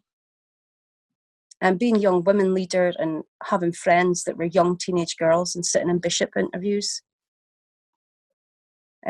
worthiness interviews with them, or if they had committed a sin, which I don't believe is a sin, but if a sexual sin, they would ask me to come in with them quite a few times. So I know they can't be identified by anything I'm saying at this time, because I wouldn't ever do that. But I've been in a few times, and the questions that the bishop would ask the young women, my friend, meaning young women, not the group of young women, but, you know, young women, my friends who were adults, having to confess these things, asking intimate questions, asking if they climaxed during the intercourse. Like, what? Like, you're a grown man. She, you know, whoever it was had asked me in there to, you know, be with them at the time. They didn't have to have, you know, it wasn't a given that somebody would be there with them. And this has happened one-to-one with, you know, with women in that situation before. I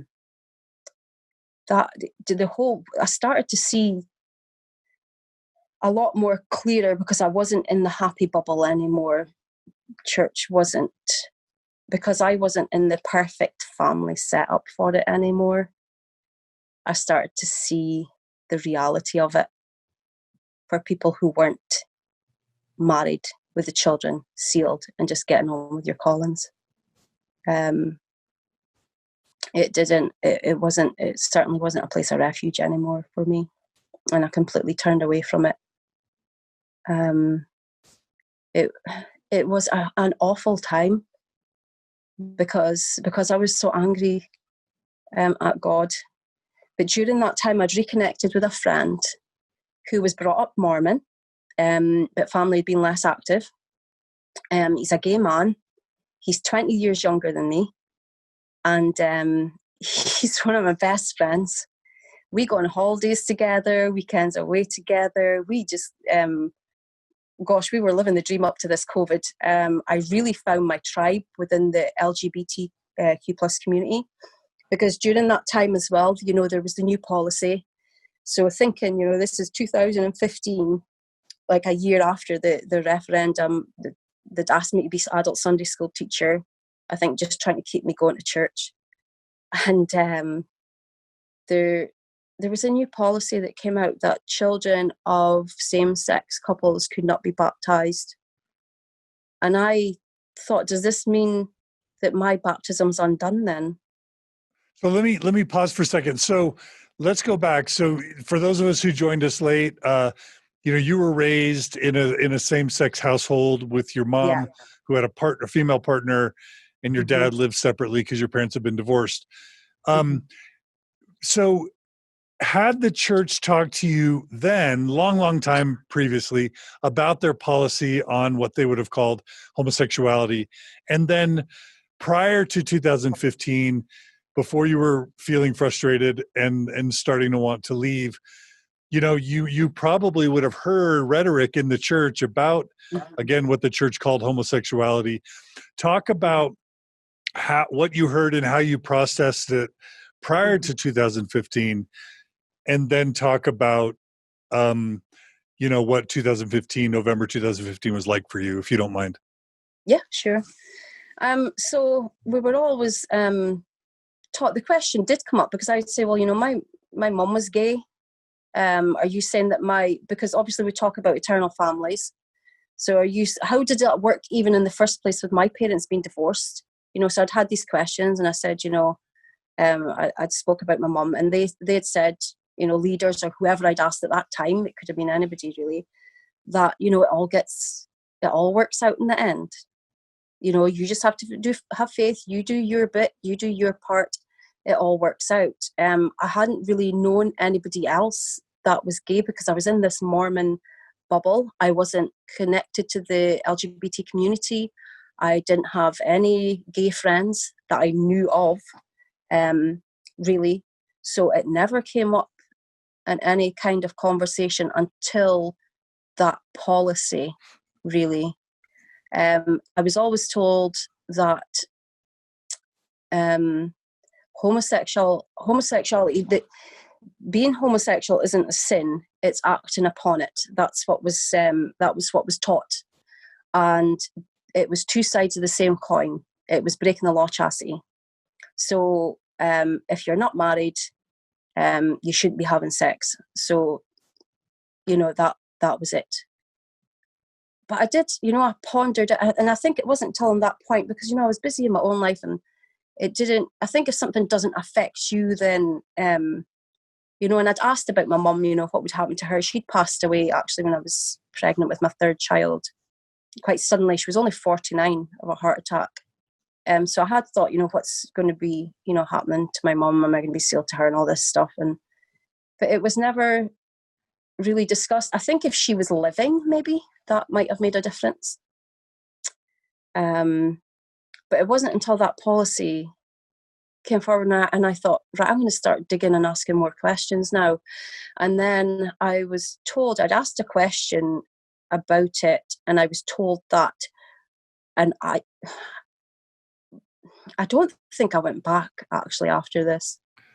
You're saying when the November 2015 policy hit, you asked a question? Started asking questions, and I asked a question in regards to, so I'm saying, you're saying it's the same, two sides of the same coin.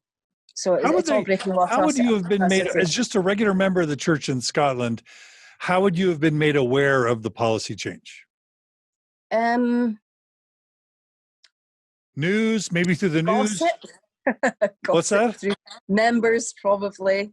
Okay. Probably through members, but it must have been announced somewhere. I'm sure it was. It would have Do been in these the announcements papers. not? It would have been in the papers too, like the news. Yeah, yeah, probably. I mean, we were quite aware of it, because was it not long after that the whole Prop 8 thing started, or was that just, when did that start Prop kicking 8 off in was the in States? 2008. Prop 8 was in 2008. Because there was also a big campaign, wasn't there, later than that? Prop 8 Was it was around the big about? campaign in California to take same-sex marriage away from the state of California. Um, Okay. but so the November There was policy came something about going 7 years on. later. Yeah.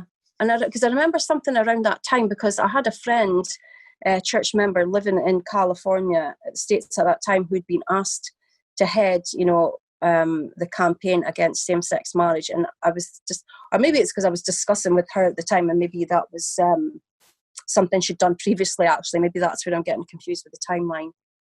And having that discussions and just thinking, this is not right, because I've been told here, so if what you're saying is, okay, so you're not breaking the law of chastity, you're not having a sexual relationship until you're married, but at least within Mormon limitations, you can get married when you're straight, but you can't get married if you're homosexual. So you're saying that you have to be celibate and alone forever? And you're telling me that, so what's the prospect for eternity then after that? That hit me quite hard, particularly at the same time, because I was now reconnecting with an old friend who had struggled quite a bit because of the church, how the church had viewed homosexuality, and him just coming out as a gay man to his family and community at that time. So we really connected and bonded over all this. And he would say, Karen, the church isn't real. He's complete atheist. He's like, listen, God's not even real. And we would have these debates. And I remember we went out actually one night, and I'd started having a drink, alcohol, going out dancing. So I went out dancing with him, and we were actually sat outside, and we just grabbed a kebab. I don't know if you have kebabs in the States. Oh yeah, I love them. It's traditional. After a night out, you have a kebab. So we're sitting having a kebab, and we're having this really intense debate, because we always have these intense debates about religion. And I'm saying, no, but there is a God, and I still believe that. I don't think the Mormons have got it right. And he's like, Karen, it's nonsense. And I said something about having a sign, and a white feather just came floating down between us. And I said, look, see, a sign. It's an angel. It's a sign of an angel. And he just said, Karen, look up. And I looked up, and of course, we've got these seagulls circling around wanting our kebabs. But I think, that's a funny story, but it's a great insight into the mind of somebody that's conditioned to seek signs and everything, for the last 20 years or whatever it had been, to always be looking for a sign in something or a meaning in something. And I thought, yeah, sometimes it just is what it is. And I started, I suppose, not completely disbelieving in God. I don't know what I believe in anymore. I got to a point where, so this is where I am at the moment. The other week, I prayed and said, you know what, I don't even think I believe in you anymore. So that's how confused my thinking is right now. I think that says a lot about where I stand, really.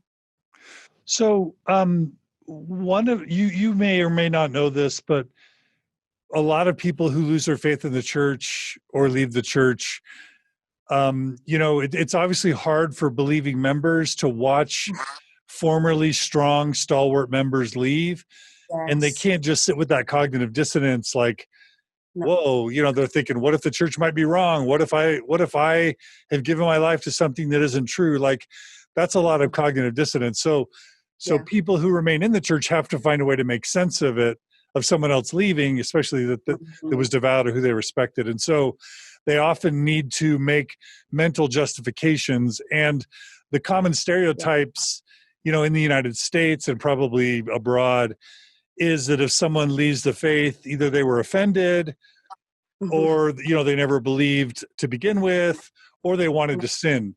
And since you mentioned, number one, kind of all that political stuff happening, and then not feeling comfortable in the church, and then you mentioned, drinking, I want you to directly address anyone who would want to say, see then, Karen lost her faith because she got offended and she wanted to sin, and so she lost her faith. What would you say to someone who wants to discredit your decision with those excuses? Well, okay, so just for the record, the whole time I was a Mormon for 20 years, I pretty much wanted to sin quite a lot, and I think a lot of Mormons too. So that wasn't a reason for leaving. I'd always be wanting to sin. There was always moments of wanting to, being human and getting offended. Yeah, I think I was offended quite regularly as well, as I probably offended others. But that certainly wasn't a reason for leaving. And for talking about it after as well, I did feel quite guilty, thinking, I was on and off, yourself. I was pondering whether I was going to do this interview with you because I really don't want to upset people. I don't want people to think, that I, have any horrible stories to tell, or, I am disappointed with some people in the church and how they treated me and my family at a time where we really needed, something else, and not to be seen as a project that was going to perhaps have people follow on our example, so to speak. I think there was no genuine feeling there. I think the fact that I came away from church feeling that I didn't, even if it was true, I didn't want to be a part of it. And I left believing. And I left guilty quite a lot, the way I was living my life, having a coffee in the morning, I know that sounds strange to people that aren't in the church, but that's quite a big deal, having a coffee and thinking, am I ruining my whole eternal salvation for myself and my whole family by having this coffee in the morning? And so you left the church as a believer. I think that's important. I did. So why would you leave the church as a believer? Because I felt that if that's the way that life had to be, if that's what eternity was going to be like in that environment with that kind of God that I felt was quite manipulative. How so? How is the Mormon God manipulative? So manipulative. Well, you're given snippets of information and you have to go on faith. And it's always, you have to act first and then the belief, comes next. And if a belief doesn't come, then you're not faithful enough. You obviously didn't do it properly.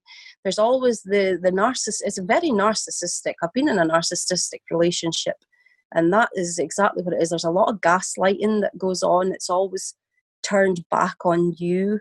Of course, it's not. What do you mean? What do you mean by gaslighting? Just for those who don't know what that term means. Okay, so if somebody, it's like signposting any so if you have contention or if you have questions, I'm trying to think of an example. It's always best to have an example of gaslighting. Describe it and an example may come. Okay, so if you believe, I'm trying to think because I do have a really good example of it.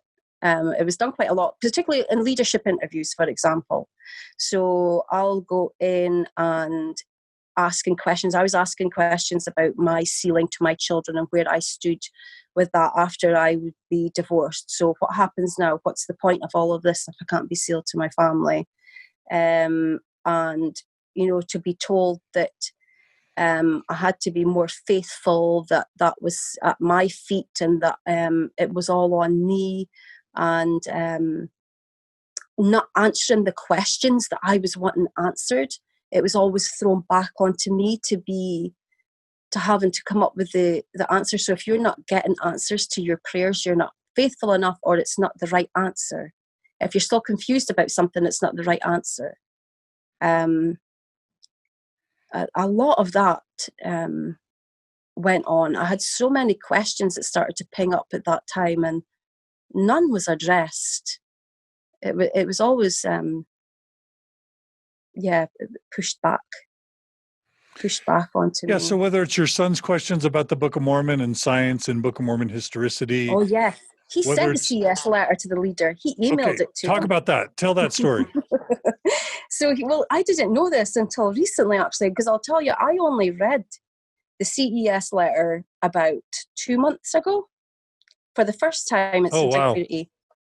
And I sat with it, and I'd got to that point where, like, I was not fence sitting, but I was on the other side, but still thinking now and again, having doubts. And I read the letter. I put my phone down and thought, well, that was a waste of 20 years. Oh, because why? Really? What was it about the CES letter that was shocking to you that you didn't know?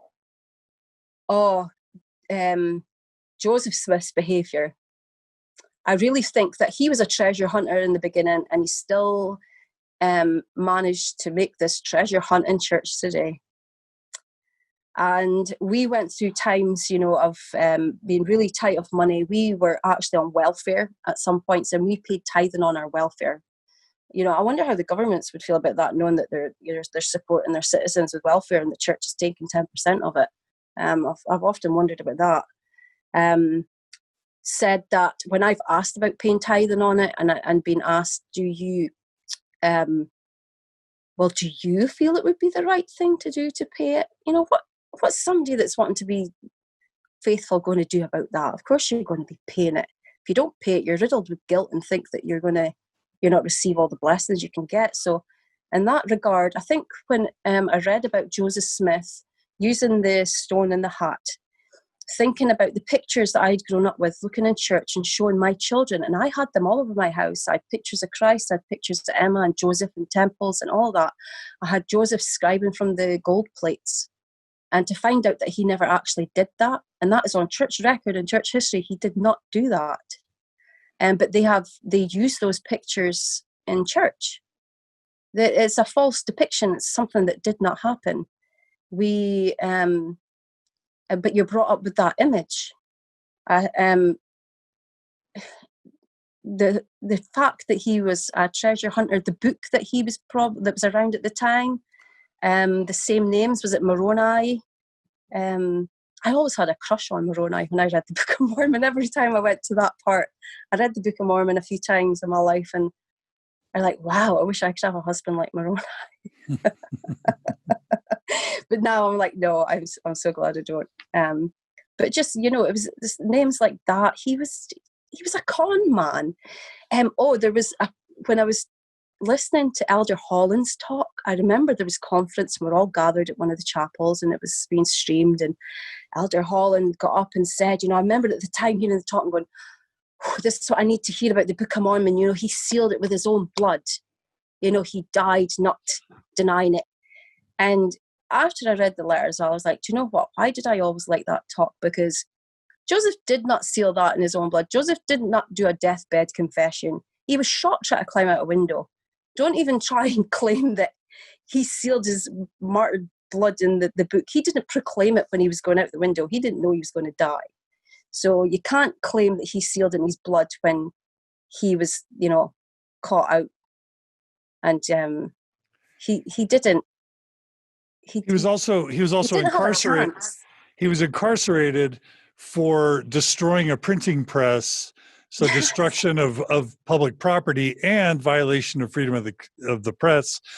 That he was mad because one of his first presidency members was exposing his secret polygamy that he had been denying. Yes. And so he's destroying private property and violating freedom of the press. And so he's incarcerated. And then, it's no good that a mob came to hurt him. But, the surrounding citizens got tired of all the shenanigans. Yeah. And the violations of law and all the scary stuff it was like David Koresh or Jim Jones living in your backyard. Yes. And people were just afraid over time that there was this cult leader. This cult leader was sleeping with people's children and their wives, and stealing their money and marching around with a legion, building up these huge armies and then marching around people's surrounding towns with his legion to show force. People were just getting freaked out. Yeah. And I think as well, what I didn't like was when you go on the church website and you can see for yourself, a lot in the church history, it backs up what's been said in the CES letter. And it said she was almost 15. Like, come on. Does that make it even better? Using that language, there's a bit of gaslighting for you. No, she was 14. Just saying that she was almost 15 does not make it any better. Yeah, the essay on polygamy says she was a few months shy of her 15th birthday. Yeah, so she was 14. Instead of just saying 14, yeah. Yeah. And then I think, I've been reading a little bit more about it, but I'm not one of these. I liked your website. It was actually, I have a friend who's left the church recently, who I cut off contact with, and we never spoke for years, for the last 3 years or whatever it was. And we made contact and we're best, chatting away all the time. And we had really good friends again. And it was her that pointed me towards your Mormon Stories podcast. Had you cut her off because she left the church? No, she was still in church when I left. Oh, when you left. Okay. And I cut them. I think it was a mutual thing. I think when I left church, I didn't want to be talking to any of them because I didn't want them to try and make me come back. And I've had members leave before that I was friends with. And I remember, sorry, my dog's barking. No, it's fine. And I remember the feeling, I'm quite embarrassed about it now, but feeling pity and feeling sorry for them that they wouldn't have the gospel in their life anymore. And how can I get them back to church? There was always an agenda. And I didn't want that I wanted an authentic friendship. I didn't want anybody to have an agenda for it. I don't want to be a project for any friends. But I knew where their mind and head was at. So I didn't feel any contention towards them. The same reason why I unfriended loads of Mormon friends on Facebook. It's just better that way. If we're not going to have an authentic friendship without an agenda, then let's just not go there, because it's not going to work out well for either of us. But we reconnected, and I thought we would talk for a long time about why we weren't talking or anything. And we just thought, do you know what? The past's past. We just picked up where we left off. We talk about, church quite a bit. It's really helped me. She's signed, because when I left church, I was still believing. I didn't really look for any solace in anything like Mormon Stories podcast, or I didn't look for any of that or look to read the CS letter. I was just living my life away from it. And since I've been pointed in this direction to have this, and this is why I decided to do this interview, because it really helped me. It got rid of the last of the residual shame and guilt and any doubts that I might have. So you were saying your friend crisis. You were saying your friend turned you on to Mormon Stories. Yeah. She said, "There's this guy, John Dillon. You need to watch him." And I was like, "Oh, I will." So, yeah, I've been hooked hours and hours, like watching. Do you remember any of the episodes that were really impactful to you, just so others can know? You can describe. I can describe them. You'll know. So the guy that actually wrote CES letter, Jeremy Runnels, that was brilliant. The church historian woman who was husband and wife they were the original, seen as the outcast, the original anti-Mormons. Margaret Toscano and Paul Toscano. Oh, or Sandra Tanner. Sandra Tanner. Tanner, yes. Yeah. That was amazing. I couldn't. Yeah, she's great. I watched Sean's interview. Sean Coombs. Shout out to Sean and Paul Coombs. They're great. Yeah. They're your Welsh brother and sister. Yes, Celtic connections. And was it the Penance? What was the family? So it was the mum, dad, and the Pinsons. daughter. The Pinsons. Yes, Pinsons. Yeah. They're great. I've listened to quite a few actually, but particularly Sandra Tanner, I think, struck with me. I did watch the one where you were interviewing the guy. So he's done his facial hair in the same way as the anonymous mask. What's his name? The naughty one. Noah. Yeah. Mike Norton. I watched that. Mike Norton. Yeah. And I thought, what a guy. That's not the route I would go down. But yeah, I watched that. I don't know if I would definitely recommend watching it. But I think to highlight the contrast in how I felt about leaving church. I didn't want to go down that route. I still believe that even though I don't believe in the temple, I don't believe in the ordinances, I don't believe that they are sacred from God, I do believe that they are sacred to the people that still do them and perform them, and I feel that I should respect that for them. So even though, I don't believe it's from deity, I think we should always respect other people's religions, regardless. I only talk about Mormon religion because I was in it for 20 years.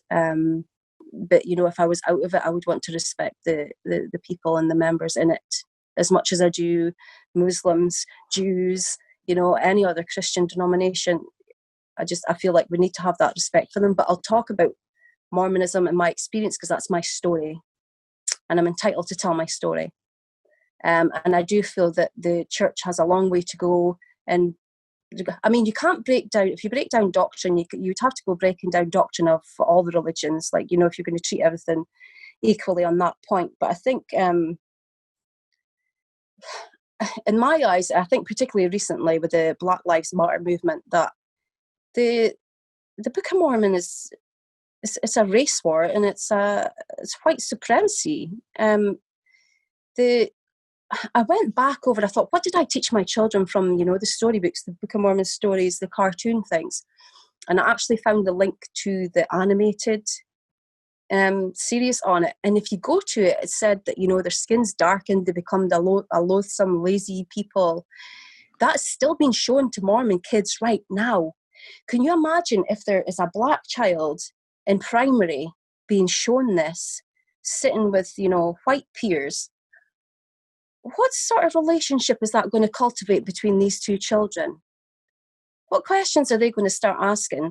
So I think in terms of that, the church really needs to look at that materials and ask themselves, what are they teaching, children? If you're going to start saying, it's just symbolism, no, you have a picture of a Lamanite with dark skin animated. That's not symbolism. That you're teaching white supremacy. My kids told me this for years when they were growing up. They said, "This is racist, Mum. Have you read this? This is really racist." And I'm like, where? Oh, I'm reading it and I'm like, oh, actually, yeah, I think you're right. Because the kids they're much more switched on now. But in particularly, for LGBT rights as well, my kids are just having none of it. I kind of followed them out, really. I'm now, in regards to, I'm a local councillor, I got elected, but I'm also within the party, within the SNP, I'm a member of the OFI. It's the Out for Independence group. So it's the LGBTQ plus affiliated group for the party to help advocate for and to discuss LGBTQ plus policy and bringing that into the fore. So I'm actually, I went from this Mormon lifestyle and I'm now even an advocate for the LGBT community. And I'll tell you something, I have never met a more loving, kind, inclusive, non-judgmental community before. This just blows the socks off your Mormon than your Mormon kindness. This is true kindness, because which community is truly kind? The LGBT community in Scotland. Yeah. Okay. It's very. They love people for who they are, and they don't try to make them be anything that they're not. And I think that's something that I struggled with within the church, was the natural man is an enemy to God. I always felt that my natural self was wicked, that there's more gaslighting, because that's teaching that you're not good to start with. So any ideas or thoughts or anything that I had would be quashed, because I would do whatever was expected of me to be obedient to God. So any natural feeling, natural man is an enemy to God. It's just, that means that you can't be authentic. That means that you're not doing things because you truly want to do them, and that is, you're not being your true self, because you're constantly repressing it. The repression within the church is incredible. And I talk to my ex-husband now, and he, we discuss things, and I can see why he had an affair. I'm not angry at him for it, and he shouldn't have done it. I wish he'd said to me at the time, I feel like having an affair. Although I can't see him approaching me and saying that to me. Having the affair and the betrayal was the hard thing, but, if we got to a point where we could have discussed it, but it's that whole aspect of it. He was repressed, probably wasn't happy he probably didn't even want to go to church. I don't know. I won't talk for him. But that's a big, having a big family with additional support needs in there, and it's hard work. And everything the church asks of you, it invades your home. It's not just church on a Sunday. It's not just in the building. The church is omnipresent. Even down to the bedroom and the underwear that you're wearing. It's everywhere. It's very oppressive. And I can see even more now that I'm out of it. It's like, when you're ill, you feel ill, but it's not until you feel better you realize exactly how ill you are. And I feel like that's it with the church. Now that I'm out of it, I feel so much relief. I didn't realize how repressed I was and how I was living for somebody else and not myself. Yeah. I was doing everything for somebody that I don't even think exists anymore. And now I just do everything for myself. Now, to Mormon ears, that sounds selfish, that you're just being selfish. Yes. Yeah, it would be. I don't care.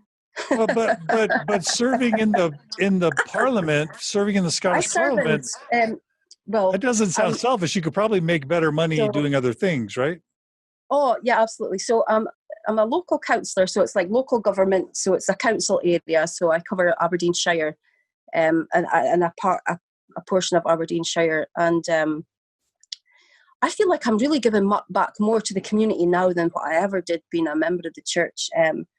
I can still, things that I thought, I could say, well, it's thanks to the church that I managed to do this. I feel that the church held me back for 20 years as a woman. I feel that if I hadn't been focused on doing everything I could to be good and obedient, I would have loved to have studied law. People say if you could go back in time, and whatever would you? I'd study law. I'd probably still want to get into politics, but I'd have a better grounding and understanding of things academically.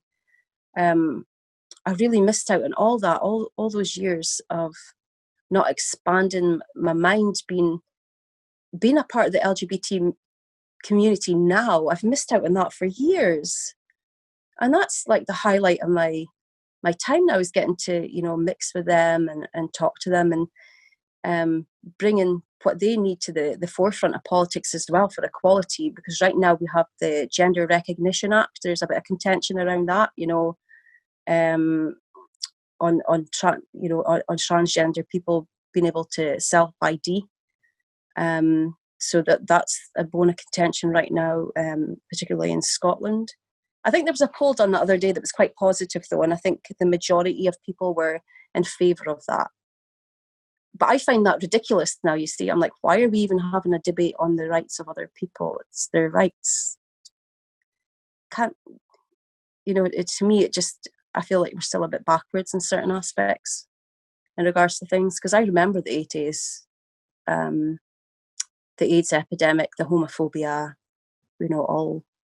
all that comes flashing to my mind, the news stories when I was younger. So, and I feel that being repeated again in terms of transgender people. I feel like it's the same things regurgitated, but just targeted towards different people. So I feel like I'm doing a lot more positive things now.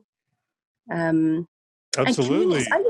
I used to think the church did so much, service in that. The community groups that are out and around here, particularly when COVID hit. I mean, we had groups all over forming and coming together and making sure that people had medicines and that they were fed, and really gathering together to make sure that parks and things. We've had them come cut grass at the local parks, tractors and things. And the communities have really pulled together. It's not just within church that there's that community spirit and there's that, kindness towards each other. It's, it's all out there, and to see that working and in practice and has been fantastic. Yeah, Orthodox or fundamentalist religions are really good about building the religions or the organizations. And so you will get social, financial, community benefits from being a member, but all of the efforts are really oriented towards building the church, and the actual opportunities for really helping society or individual self-development, learning, expanding your horizons, that they want it channeled to building the institution, not towards building the broader society, serving the broader society. Yes. Even if there's charitable efforts, they're either often superficial or they're PR, heavily PR focused efforts to manage the reputation. But in terms of really building the intellect, the emotional maturity, the strength of the marriage, building the community, the serving the broader community, these fundamentals organizations really fail. And oftentimes the marriages aren't strong. They're strong in the context of everybody feeding the church. But in terms of the marriage being strong so that it could thrive on its own if the church weren't a presence, no, the marriages fall apart when the church isn't there. Or they're starting over from scratch. They're not strong, vibrant, healthy marriages on their own, only in the context of the religion. Yeah. I mean, I certainly feel like that. I feel like there's definitely a bubble that's there, and that I've always had this scratch to itch, I suppose, that I've wanted to help more in the community. I've always been a bit of a helper, a peacemaker. I've always liked, if I've seen social injustice, that I want to help that. I've always wondered, why is there pockets of poverty? I want to get into the proper, social sciences. I started a degree as well. I was doing a degree at home, but I just started working. I'd been elected. I had the 5 boys at home, and I was doing it on my own. Wait, let me back up. How do you go from being a divorced Mormon or ex-Mormon mom, there's probably a lot of financial stresses, to running for public office? Like, there's a lot of women that find themselves middle-aged, and I'm sorry for using that term. I'm middle-aged if I'm not over the hill. But, how do you pick up when your whole life has been about raising kids, serving your man, supporting the patriarchy, serving in church? Then all of a sudden you're divorced. There's financial trouble. You've lost your faith. How do you pick up from there? Give women who are in that situation, some inspiration or some insight into how you pick up from there and end up healthy and strong when there's so much of your life that got shattered.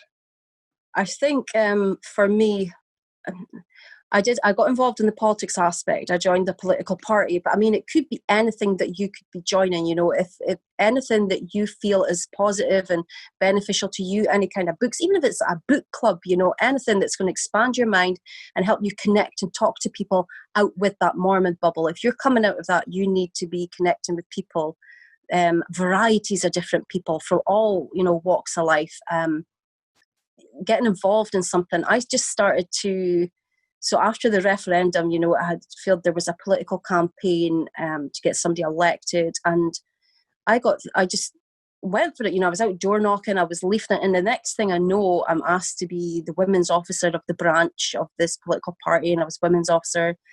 There's always a campaign to be, getting involved in. And then the council elections came round, and I was approached and asked if I would stand as a local candidate, and I had been politically active for 3 years at that point, and helped out in some campaigns. So that's how I really, and I got elected. Even on the day, I'm thinking, I'll probably, not get elected. The next thing I know, I'm standing up on the stage with the rosette thing on, and this caller said I'd been elected. I was like, what? Okay. So I'm a working mum now. I hadn't had a job for years. I'd worked in the community, and I'd done some charity work and volunteer work, but I hadn't had a paying job before, so it was quite scary. And it was hard to juggle in the beginning. And I was also doing a degree at the time as well, because I'm doing an online degree with Open University, studying politics, economics and philosophy, because I wanted to learn a bit more about that. Tell our listeners about Open University. I think that's a really cool model for a university that Americans won't even have an idea about. So I think the great thing in Scotland, where the welfare system is really great. So my income didn't even drop that much really when my husband moved out. We were buoyed up by the welfare system. Our rent was paid, for example, all of that. We had money and food to live on. So it meant that we didn't fall into a poverty trap. It meant that our mental health was stabilized for a while until I could pick myself up, and get myself back together. I signed up to the Open University, so it's an online university. There's loads of prospectus. You can have a look online if you even just, Google the Open University UK. I'd probably have to be UK from the States. And you pick what course you want to do. You can take up to 15 years if you want. You can take a break in between it, so you do it in your own time. It's all online. There are in-person meetings once a month if you want to go, and I had that with my first year. And I got to go to Stirling University and met with a lecturer there once a month just to go over what we'd learned during that month at home. The part-time course I chose to do was over 6 years. It's a 3-year degree course, but you can do it part-time over 6 years, which is about 15 hours a week. And you do it, you only have to submit an essay once a month. If you do about 15 hours a week. So you can really fit it in anytime. It's all on your laptop. It's all online. You get some books to read through, some textbooks, and a lot of videos, online videos and materials and things. And it's fantastic. You're fitting school around your life. I would be pulling all-nighters because I was working and I had the children. So my 15 hours would sometimes be crammed in the Friday night into the Sunday. So there was a lot of Red Bull going on, Monster, energy to get through and put it in. So I passed the 2 years and I got halfway through the third, and I was like, I can't do it all. I wasn't spending enough time with the children. I was always telling them to be quiet, to get out of my room. Weekends were never fun with mum. And I thought, you know what, I'm doing enough right now. I need to spend time with these children, these kids, and because it was all getting a bit too much.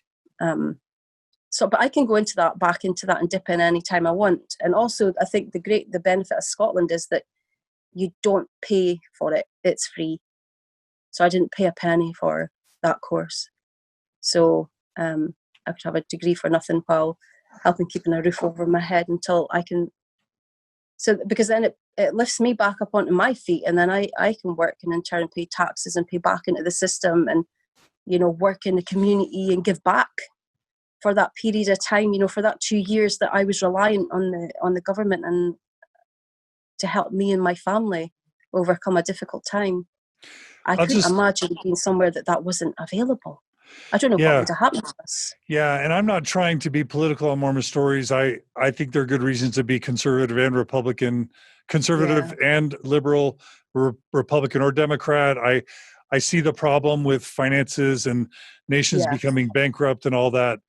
But in the United States, if a couple gets divorced, and especially if the husband isn't allowed or able to pay child support or or alimony, a Mormon woman or any woman for that matter, they can lose their source of income, lose their health insurance. And then the idea of a woman who really has not a lot of, educational background, because if she got married Mormon super young, she didn't get her education, or if she did, it was in elementary ed. Then you're like trying to support your kids. You probably lost your health insurance.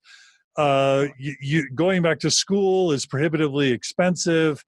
Like, it's a whole multiple levels of a disaster on top of going through a faith crisis, on top of going through the devastation of a divorce, Yes, it sounds like it's much more catastrophic potentially in the United States than in Scotland. absolutely.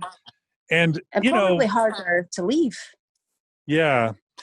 And I guess there are risks of a socialist government, of course, and a nation become bankrupt, or people can be lazy, as they say, living on the dole. But it's just important to understand the upsides, which is that if everything falls apart, you still have healthcare, you can get an Well, affordable that's it. education, and you Yeah, can rebuild, right? absolutely. And that's, what I'm grateful for here, in particular, like healthcare, because we have the National Health Service.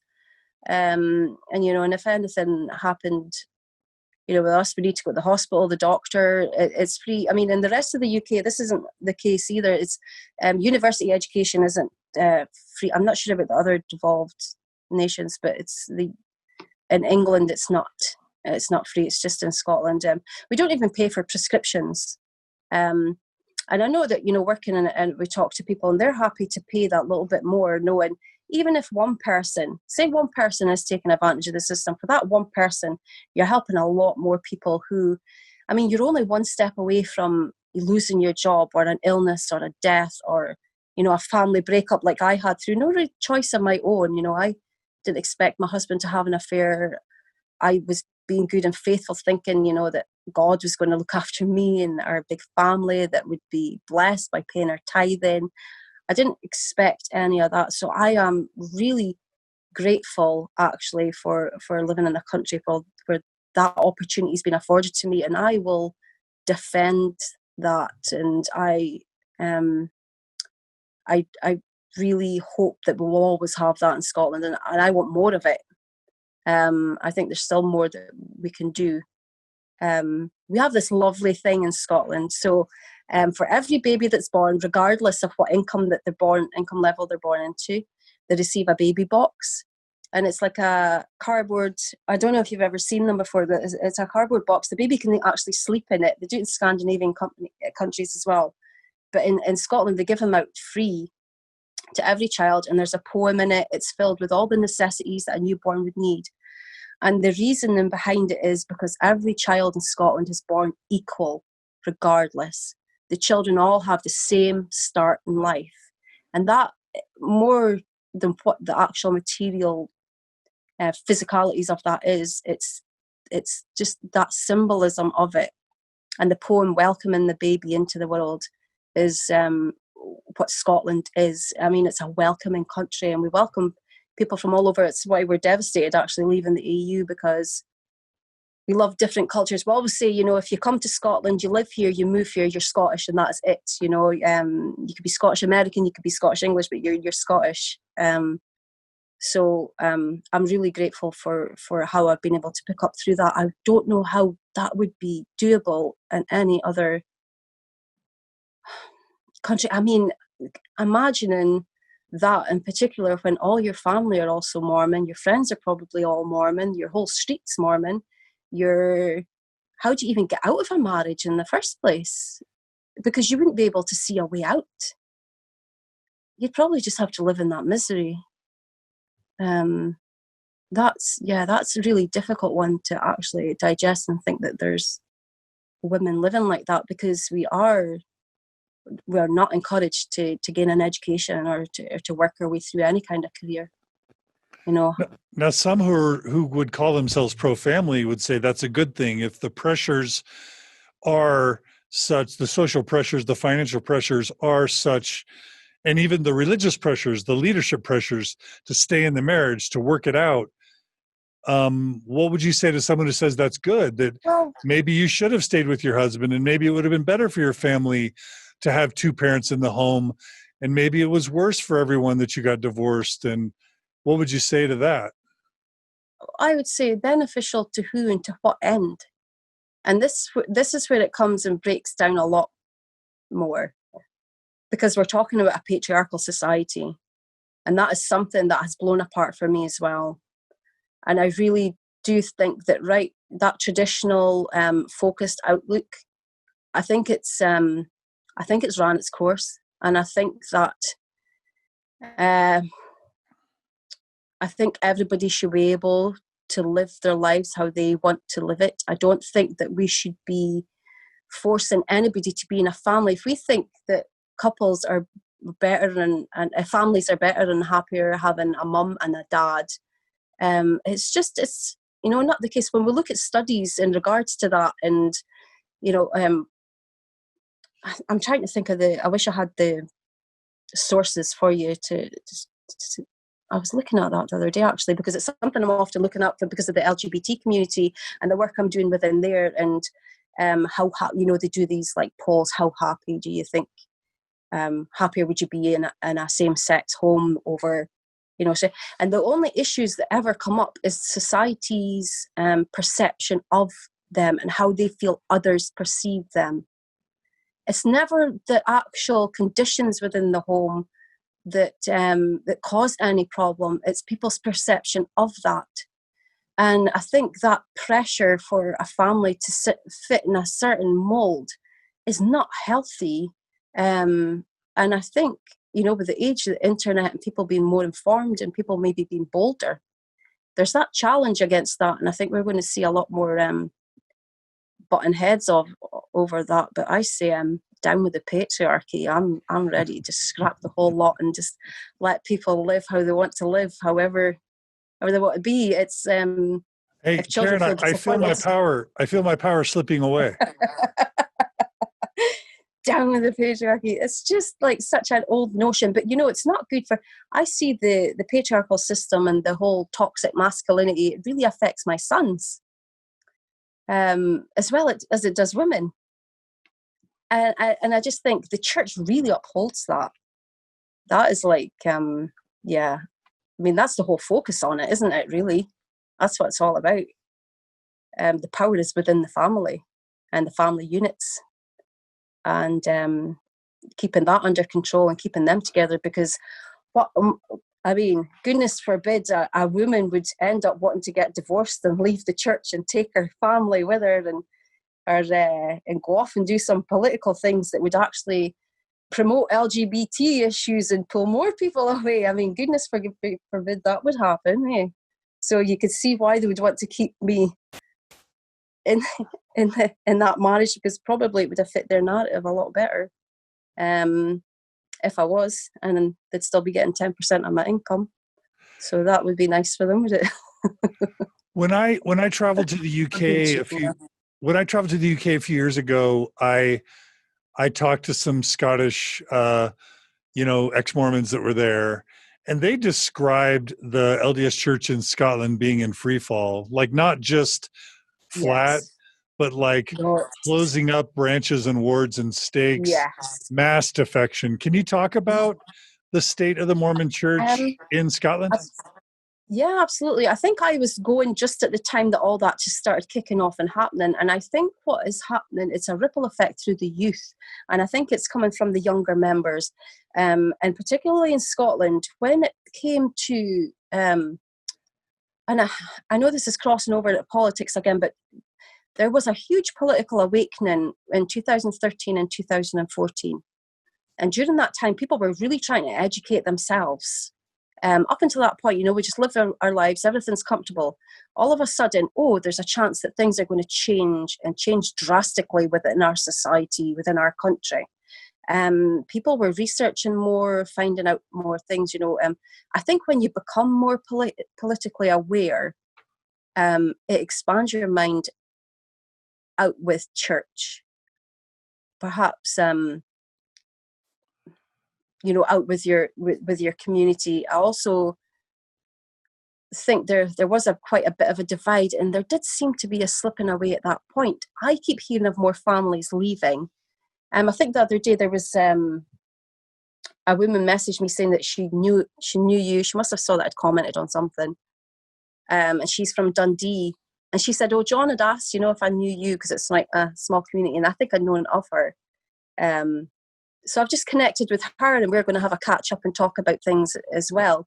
And she was saying, it's the same. There's a lot of people leaving now, families that you never ever thought would have left. We're talking about strong families, raising, a bundle of children. I'll call them a bundle, of children within the church, and the youth are perhaps having a kickback. They're certainly more educated. Within Scotland, we're one of the first countries to have LGBT inclusive sex education within schools. So, I mean, that I wish that was around when I was younger.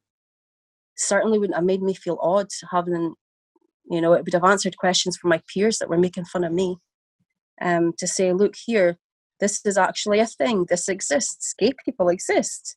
There's a little bit of kickback about that, but I think the education system, I think we've got it right here when it comes to those kind of things. So if you can imagine a Mormon child going to school and being taught about, I know you're not, this is the shock, people will be like, homosexuality.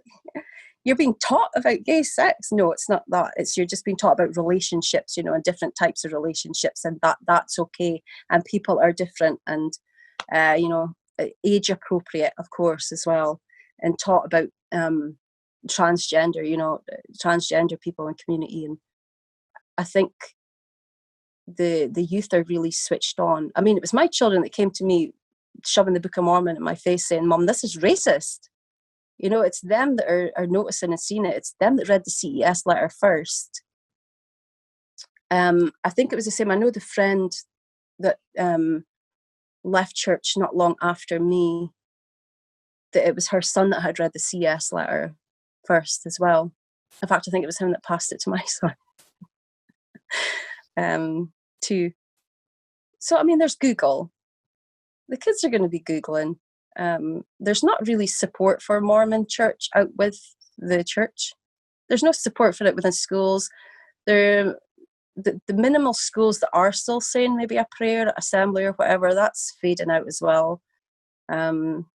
It's not really that type of a secular country. I suppose that's what it is, and the children see that, and equalities is a really forthright focus as well, within this. I mean, we have free sanitary, we're the first country as well, actually, free sanitary towels to all students and pupils in Scotland, so that girls, because we recognise that there's a period poverty as well. So, we'll have all these social justice issues that are being tackled and approached, and I think equality's been a huge one. We'll celebrate Pride in school, got Pride flags up in schools and things like that. So you think Mormons are leaving, the youth of the church are leaving because of equality issues? And because I think that's certainly part of it. Mm-hmm. Which is, I remember I'd said to my friend, actually, I said, oh, did you hear that the Pope, I think the Pope had said that homosexuality would be the downfall of the church. And I said, did you hear that? And he went, good. And I thought that was great. It's not that homosexuality will be, but equalities will be, and people becoming aware that, you don't have to be living these repressed lives. People can live how they wish to. And that's what we should be doing. People should be able to be authentic. Certainly. So do you miss being Mormon in Scotland? No. Oh my, I am so relieved to be out.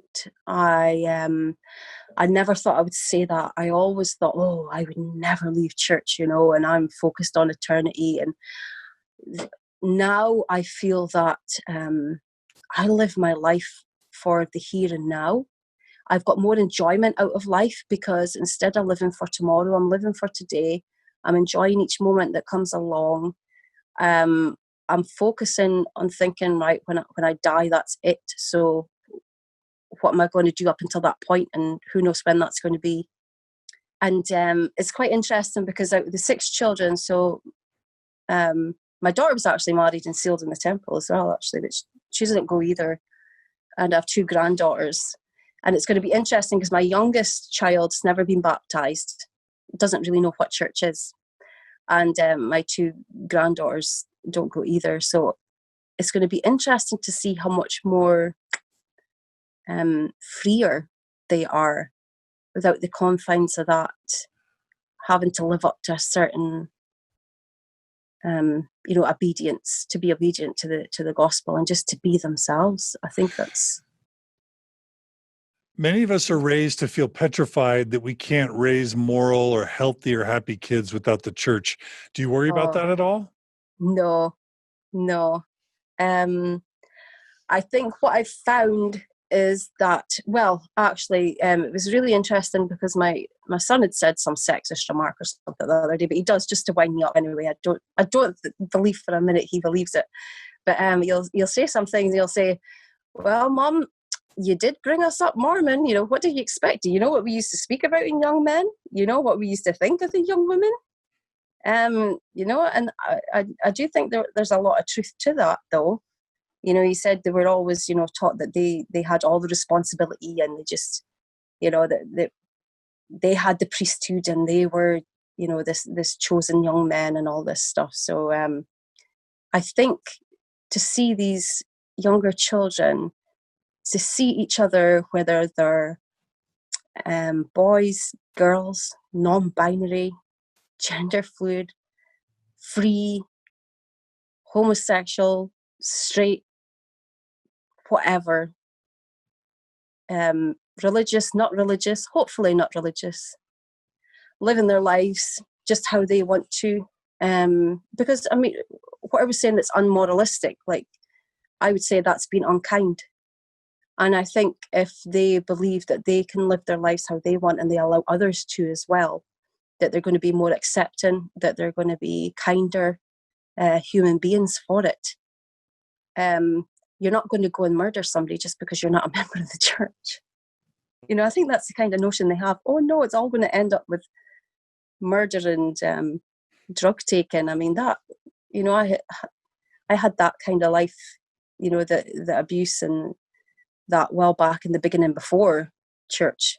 We'd hoped church would help that, but yeah, it didn't. But yeah, absolutely. I think I can see the difference in my youngest already, because he's not caged in. It's almost like a golden cage that you're in. Right. What about you? So you get freedom, you get 10% of your income, Yeah. and you don't get the bigotry, the bigoted teachings, yes, and the patriarchy, but you lose community. no, You lose the young men's leaders, the young women's leaders, the youth programs. You lose that Sunday moral reminder and the spiritual sing and be kind and be honest. And all of that's reinforced by a loving community. Honestly, the very community that took you in when you were really having a hard time. Is that a loss? Is that a loss for you? Is it a loss for your kids? The community aspect? No, because that whole community aspect was because it was connections between human beings. It was connections to me and those humans. It just happened to be that they were members of the church as well. And I think if I'd met them out with the church in any other area in life, that we would have, that we would have got on and been friendly anyway. I have a huge community within my political party that I'm in. I love a lot of friends and community there. I'll tell you what's a really good big community that's better than Mormons. It's the Elvis community. So I could go anywhere in the world and I could find out where there's an Elvis fan club meetup or there's an Elvis festival going on. You could be there on your own and you're taken straight in, and you get to see some live tribute acts at the same time. So, but I've made amazing friends within that the Elvis side of thing. I'm a rock music fan, so I follow the Darkness. I don't know if you heard of them in the States. They do tour in America, and I have a Darkness community as well that I keep in touch with them. So between the political aspect, the LGBT community, wow. Like I would give it all up just to keep them. That is just, I have opened the doors to all of this over and above the Mormon community, and you can find that anywhere. It's not exclusive to them. You could be a member of anything and go anywhere in the world. And why not try different people? Why do you have to instantly? Isn't part of life meeting new people and making new friends and connections? And if you're going to move somewhere and then be instantly have that friend set up and somebody unloading your van, maybe you're missing out on the people that aren't religious down the street that would have helped you unload your van. And it's I think the narrative of that is not really based in real life and how we have natural connections with people. It's just kind of fear. It's fear and conditioning, basically. Yes. Yeah, definitely. Yeah. But I feel like I'm definitely leading a fuller life. I have regrets that I wasn't living this life earlier. I feel like a lot of my life's been taken, and But you can't change the past. We have a lot of evangelical Christians that listen to Mormon Stories, especially since I interviewed Ed Decker.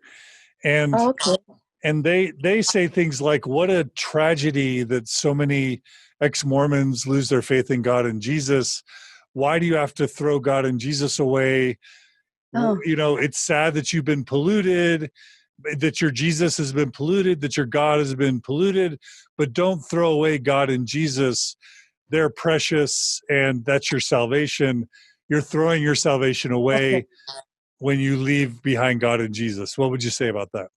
I've never thrown away Jesus.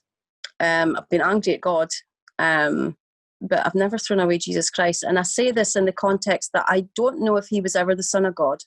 I don't know if he was the living Christ. I don't know if he was the Savior of the world.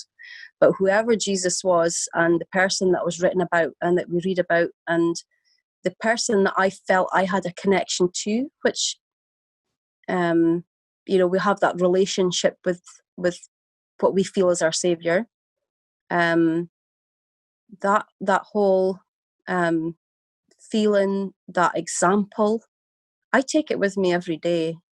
I always have that with me, and I don't know if Jesus Christ is a person alive or dead or whatever he was, but I've never left Jesus as a concept and as an example of how we should be living our lives. How people interpret Jesus Christ, sometimes people interpret him, but my Jesus, he's inclusive, and he's that love one another. I've always taken that. And that's beautiful. But when evangelical Christians talk, it's more like, unless you're saved by Jesus, you're going to go to hell and you won't go to heaven. That sort of thing. Well, if heaven is anything like I've been taught it's going to be, and as oppressive as I think it's going to be, I'm not going to be really happy there. So, yeah, I'll take whatever comes, to be honest. Wait, what do you mean by oppressive heaven? How is the traditional Christian heaven oppressive to you? Okay, I feel that, so I was living my life in obedience to the laws and commandments so that I could have, eternal salvation. Are we going to be living our lives under those strict commandments and being obedient again, in heaven? At what point do we just get to be ourselves? At what point do we just get to do things that does make us happy without being guilty about it? Why we always got to feel shame or guilt just for having even just a joyous moment with somebody? And if that's what eternity is like, to me, that sounds like hell. Being with my family forever, it sounds wonderful. But I don't think I fancy that ideal of what heaven would be that they portray. It doesn't. One of the best things, right? So this is one of the most superficial thing that I've enjoyed leaving church is having a good swear. I think you call it cussing. I love like the F-bomb, and I don't even feel guilty about it anymore. And I say it lots. And it's quite a Scottish thing. So I turned my back on that. I turned the back on my culture. If I can't say the F-bomb in the afterlife, like, what even is that? What even? And I know that's such a tiny thing, but in the great perspective of it, but it's that feeling of being able to just naturally be yourself. And that's not that doesn't hurt anybody, having a good swear every now and again. I don't even care if the kids hear me anymore. That's how rebellious I am now, John. And the F word isn't even the worst word in Scotland, right? Oh no, the C word. People think it's a C word, but you know what? The C word means good things. If you get called a good C, then that's a compliment. Really? The C word should be a compliment. Yeah, the C word is probably the only place in the world where the C can't. Oh, that's okay. It's okay. That's okay. The C word is a compliment. No, it's okay. It's okay. That's good to know. Like I think we give words way too much power. When we make words forbidden and scary and awful, we're giving them way too much power. And if it's just like, oh, it's just a word, like I believe in being respectful and in, and having good diction and being educated and not insulting people. But like if you make a huge deal about a little word, it's just giving it too much power. I know, it is. Isn't it funny sometimes, I think my youngest, he dropped his controllers or something and he let something slip out. And I thought, oh, whereas before I would have to have, a word with him about that and how that's not, a child of God would not say that word. Well, do you know what? If he's a child of God regardless, isn't he? If that's what you believe. And he did say the word and he's not a bad person for it. So whatever. Just had a little giggle to myself and walked on by. Now that's a battle that I probably would have to have picked and, what for? But no, having just being able to be yourself. I love being myself. I don't think I've ever really been this much of myself. My whole life. Just so repressed.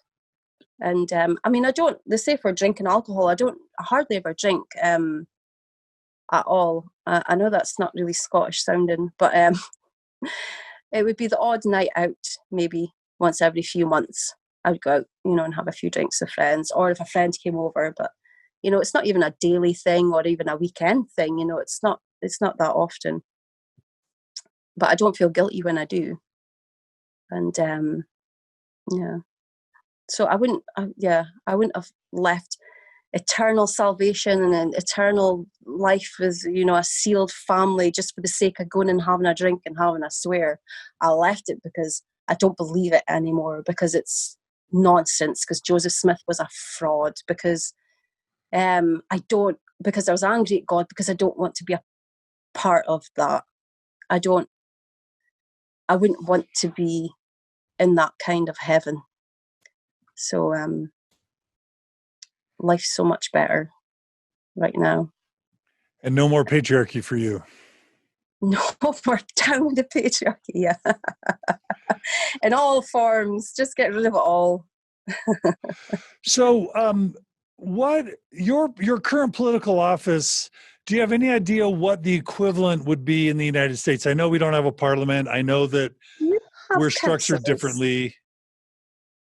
I mean, I imagine it's like a state legislature.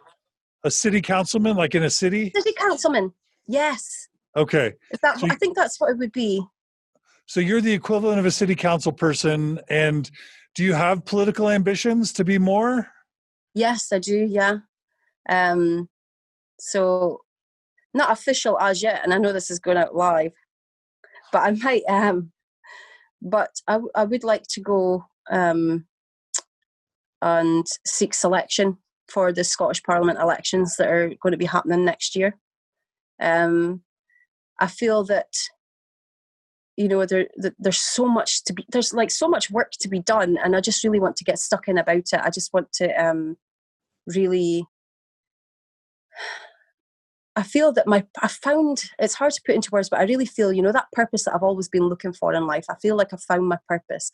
I feel like I have so much life lessons to learn. I could be helping people with, I always thought I could be a counsellor, the other type of counsellor, counselling people one-to-one to help them with drug addiction, or if they're in abusive relationships, if they have children with autism, if they're dealing with a child that's, been sexually abused, if their husband's had an affair. There's so many aspects of my life that I could help people with one-to-one. But wouldn't that be amazing if I could go in there at a policy level, even a national policy level, and help shape that and help bring forward the voices of these people on that bigger scale, to me, that's having a bigger impact and helping these people more. And I think that's really like what I'd like to see going forward, and particularly helping the LGBT community, with more equalities issues. Children, I mean, it's a different time now than when I was, growing up in the 80s and what I faced, but there's still a long way to go. It wasn't seen as normal, and we should be teaching children that is normal and it's okay and that happens, and it's I think I said this before, it's normalizing the normal, and that's what, and I think having an impact nationally, I'd love to be a part of that. I really would. I'd love to be able to advocate for people, definitely, and I think I've got a lot to offer for it. But even if it doesn't get that far, there's so many paths to take, and I'm really positive and think that myself and my children have got a bright future with Mormonism. How are Mormons viewed in Scotland? And I think I have a friend who has a Scottish background who likes to talk to me a lot about members of Parliament, and I'm not sure if it's members of the UK Parliament, the British Parliament, or if they're part of the Scottish Parliament. But there are Mormons who are highly influential in Scotland, right? Oh yeah. Well, there was one that. There was one. The one that I knew was a member of the same party that I am just now. He passed away, unfortunately, and he was a fantastic man. He was a member of the Scottish Parliament, and I remember having a hard time at church actually with my son with autism and ADHD, and he was jumping out. And he was actually, even though he was a member of the Scottish Parliament, he was a teacher in primary. And I remember peeking in the door to check on my son at one point, and my son was standing on his shoulders and he was holding his hands up and he's trying to teach them, about the gospel. And he was a great man, absolutely sad. He did pass away, but he's the same part. He was a member of the Scottish Parliament, but there was a member of Parliament. He was a different party from me, and I didn't really like his politics. And I was quite disappointed during the last campaign because I followed him on Twitter just to keep up with what he was saying. And he told a lie. So I called him out on Twitter because, I said, well, what would the church think of you? This is an out and out lie. You're supposed to be standing up for truth. I used to listen to you in the pulpit at church. I think he was a 70 at one point. I used to look up to you at church and take everything you said for the truth. And now here you are lying. And he was being misleading about something that had happened, because I know what had actually happened at the time. I can't remember what it was. And I called him out.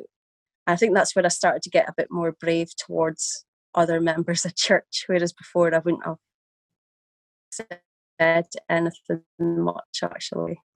But that was a bit of political poking. And once you kind of step out of the Mormon bubble, you realize that oftentimes we're compared to like Jehovah's Witnesses or Scientologists. Oh, yes. How are Mormons viewed in Scotland these days? Yes, like that. Yeah, like Jehovah's Witnesses. It gets mixed up.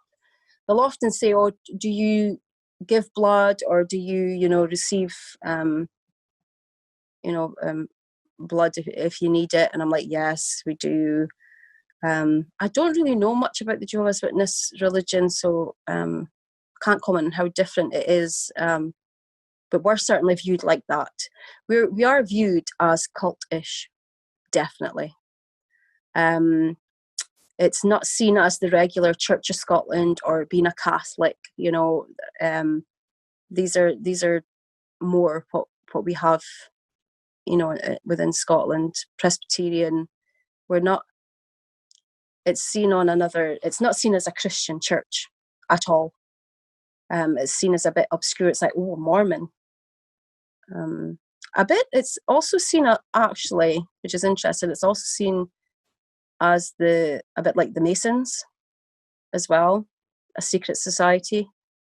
It's also viewed like that, which is quite interesting if they knew the links. And do you have a sense for the degree to which wards and branches and stakes or missions are closing or collapsing? Do you have any sense for the numbers? I kind of cut off the contact with the Mormon side of things.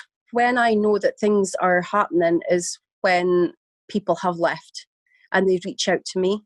I've had a few messages. It's generally on Facebook, and they'll say, I'm thinking about leaving, or or I've left. How did you cope? Is there life after Mormonism? That's, I've been asked that. And I say, yes, there is. Just, step into my office. Let's have a chat about this. I certainly don't want, when people there's a great word in Scotland, I don't know if you have it, it's called dithering. So if you're unsure about something, we'll say, oh, you're dithering. Yeah, we say that. Dithering, yeah, so if somebody's dithering, I don't want to pull them away from church. I wouldn't ever do that to somebody, because that process is really painful for somebody to go through, and it's such a personal, it's just so personal, and it's hard to describe. You can't be interfering in that process. I think all you can do is answer questions when they ask things of you. I certainly don't go shoving the CES letter under people's noses. I don't do that. My children might, because they don't care, but I don't. I do say I will mention it. I have a few group chats with people who were still members. While my daughter was serving our mission, 2 of her friends got baptized, who she had taught before she left. They both got baptized while she was on her mission, which was quite something, because she's a charismatic girl. She's really charismatic as well, and she's great at teaching. She's a great teacher, but I don't know how we feel about that now. I think in jest we've said to people that we've helped to convert in the past, I'm sorry about that. I'm so sorry about that. But I think there's still, actually, there's a lot of people that aren't going anymore, that are leaving. I know that families are leaving, in particular. You know how you would normally see maybe one child go, or one grown-up child start slipping away, but it seems to be the whole family's dropping out. I know quite a few. There's quite a big ex-Mormon community forming. And how do ex-Mormons in Scotland find out about each other and find each other and create community with each other? Through you, John. Right, how through me?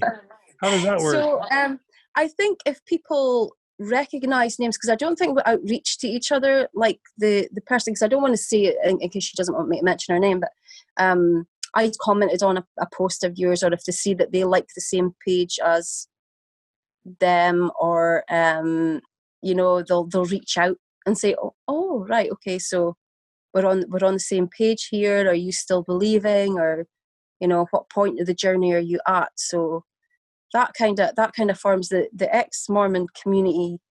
I do like calling it that, actually, is made up generally of friends and people that I've already known within church, and we've reconnected after they've left. So, and there's more and more people. I'll say to my daughter, I think they've left church now. They post their new tattoo or something on Instagram. Oh, I think they've left. So, and it just seems to be more and more, especially returned missionaries, the ones that I've kept in touch with. Mark Johnson. Hey, Mark. Mark is a buddy of mine from the UK. He's asking if you know Steve Kerr, the ex-member of Parliament. Yeah, that's him. That's him I called out on Twitter. The one you didn't like. Yeah. I don't know him too personally. I knew his parents and they were lovely. They were part of my church family, but I don't like his politics at all. Got it.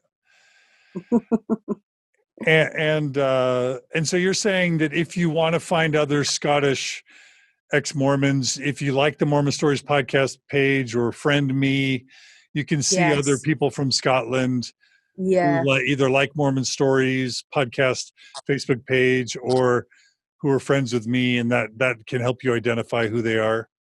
Yeah, absolutely. And I think I do recommend your podcast, and I haven't really, I've delved into other things and other sites, but I do find this a nice, gentle crossover, because you're very vulnerable.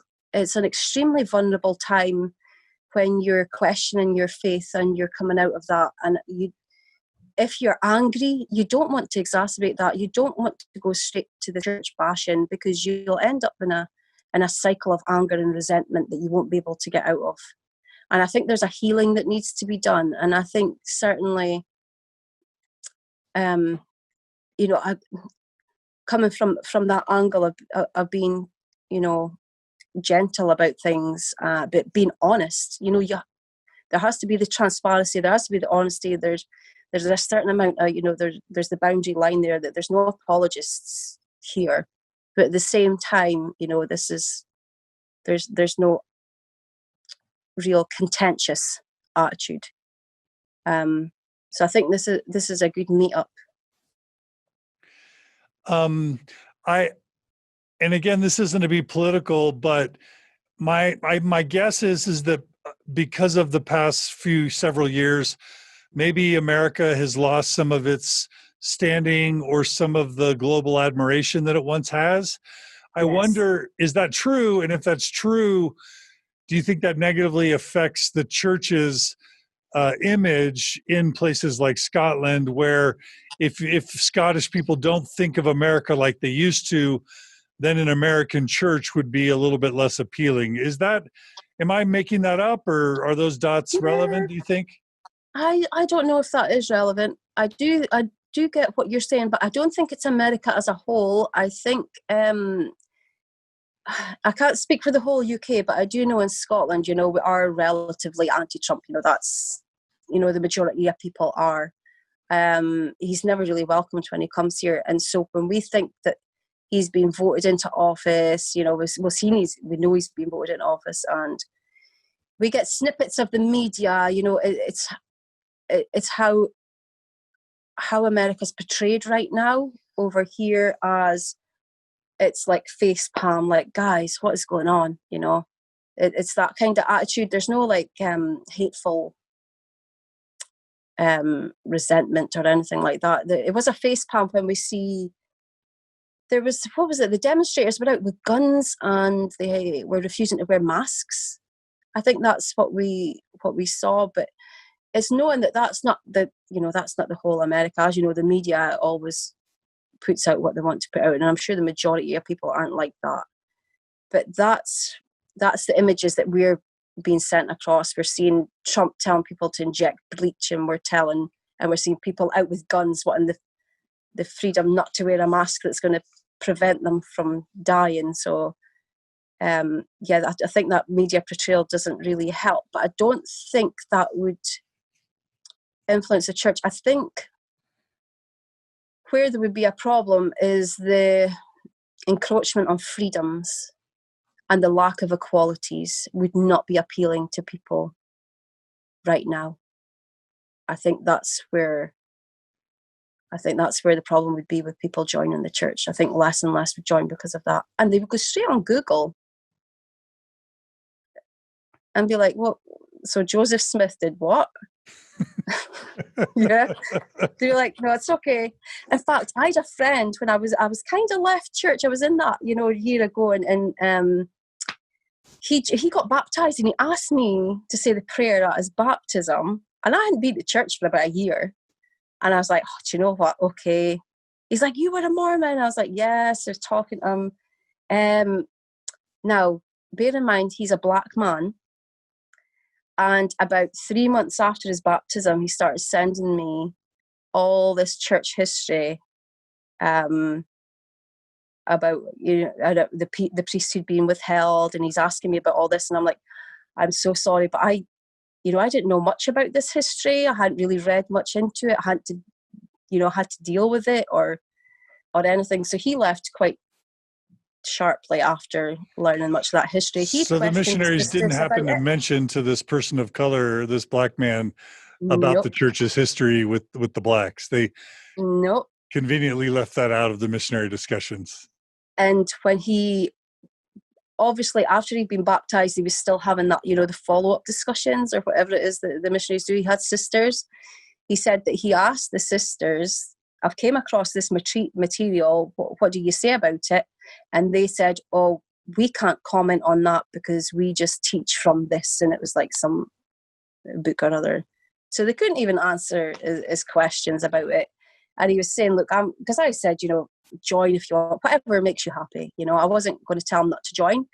And so that's, I left the church, but I still went and said a prayer at his baptism because he asked me to. So I certainly wasn't trying to pull anybody away from it. When he asked me about, the church history regarding, black people, it was a yikes moment. Like, yikes, okay, yeah, you probably shouldn't go back then. If that's how you feel, because he was just really furious about it. There's no point in you're not going to get the answers that you want. You're just not. So he left the church after that? Yeah, quite soon after that. As soon as there was more research. He was quite quick to get baptized. I think people are over here. I don't know if it's the same with you, but they seem to have discussions and it's 6 weeks later they're baptized. I mean, coming from this kind of background here where nobody's even really that religious, it's a huge leap. It's too much, I think, for people to try and do that. So we end up a lot of the time with people who are vulnerable being baptized really quickly. Sometimes people with learning disabilities, people who have addictions. I've never felt comfortable with how some people are guided in that way, but I know, you talk about good intentions. I know what the missionaries are thinking, that this is good and helpful for them and it's the right thing to do, of course, but really there's a moral argument there. Some people should be seeking professional help and not being asked to rely on the missionaries and be baptized and have their lives transformed by it. I don't think that's right. By something that turns out to be kind of demonstrably false. Yes. There's good and bad in the church in anything, but if the church, can be demonstrated to be demonstrably false, or even if enough reasonable people can look at the evidence and agree that it's fraudulent, as you say, yeah. there does seem to be a moral and an ethical obligation to sort of to have people be fully informed before they get swept up emotionally in the church. And then if you're a person of color, for sure you need to be told. Every single person of color, or gay person for that matter, it's very common for me to have gay Europeans reach out to me and say, hey, I'm gay, but the missionaries found me and I really want to join the church, but I'm not sure because I'm gay. And it's just like, gay people, women, people of color, they all, and intellectuals, they all need to sort of be told all the truth about the church so they can make a fully informed decision with full consent, Yes. And I didn't have that when I joined. I certainly didn't. I just took it all in and just took their word for truth. I didn't know any of the history. If I'd known about, I did used to think, I thought it's quite funny how Emma didn't carry on in the church, after Joseph was killed. And then it's like, oh, okay, put that in the back of the mind. But how it was his wife? It was the wife, the prophet. Like, I don't know why that wasn't a bigger red flag, to be honest. Yeah. I mean, it certainly is now. And to find out, some of the historical records regarding Emma, finding him in a questionable position with a 16-year-old girl, and it's not. The more I read about it, At this point, though, you get to a point where you read enough and you're like, right, that's enough. I mean, I suppose it is interesting to delve in more and find out more of these things, but to what benefit? It's not bringing me any more benefit now. It's just making me, annoyed, even more annoyed that this isn't transparent. The church needs to be transparent. It needs to be honest. It needs to drop the whole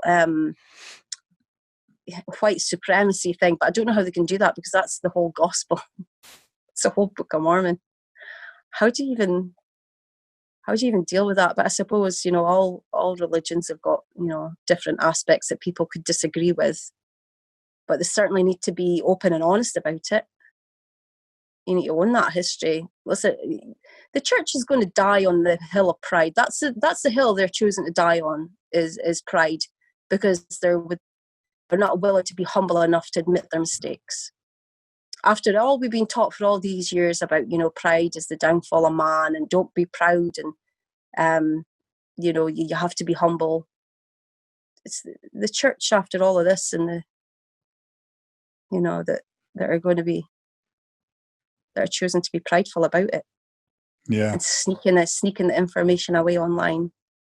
Just tell people, just own that. Just own it. This happened. Joseph Smith probably told a lie, but you know what? We've got something really good going on here with the community. Let's scrap the rest of this. Who wants to stay in? Who wants in? Just be honest. Yeah. Well, Karen, this has been a fascinating story. You're a lovely human. I'm so glad you were willing to come on Mormon Stories and tell your story. What other parts of your story or about your philosophy or anything did you want to make sure and share with our audience before we say goodbye? I think in particular, the lessons that I've learned, throughout everything, is that when I talk about that sliding scale of good and bad, that people aren't inherently evil. And I think the whole black and white culture within church, the black and white as in the good, the evil, it's not as clear cut as that in life. And I think that we can't be judging people on one action, or we can't be, the whole judgment culture within church was quite difficult to handle for me, particularly if you see somebody looking at their phone saying, oh look, she's got her shoulders out.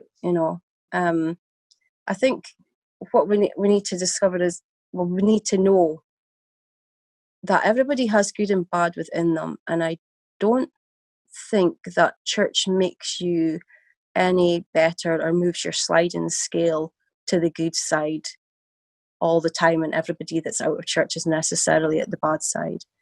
I think when it comes down to it, what I learned is, and I think I said this before, that the people within the church were perfect human beings in themselves as much as we can be perfect. They're good as it is. Their authentic selves are good anyway. The things that they want to do out of kindness, I believe that they would do it anyway. I think I would connect with these people anyway, and I don't think being a member of the church changes that. I think the gospel is corrupt. I think the gospel is false. The Book of Mormon isn't true. Joseph Smith wasn't a prophet.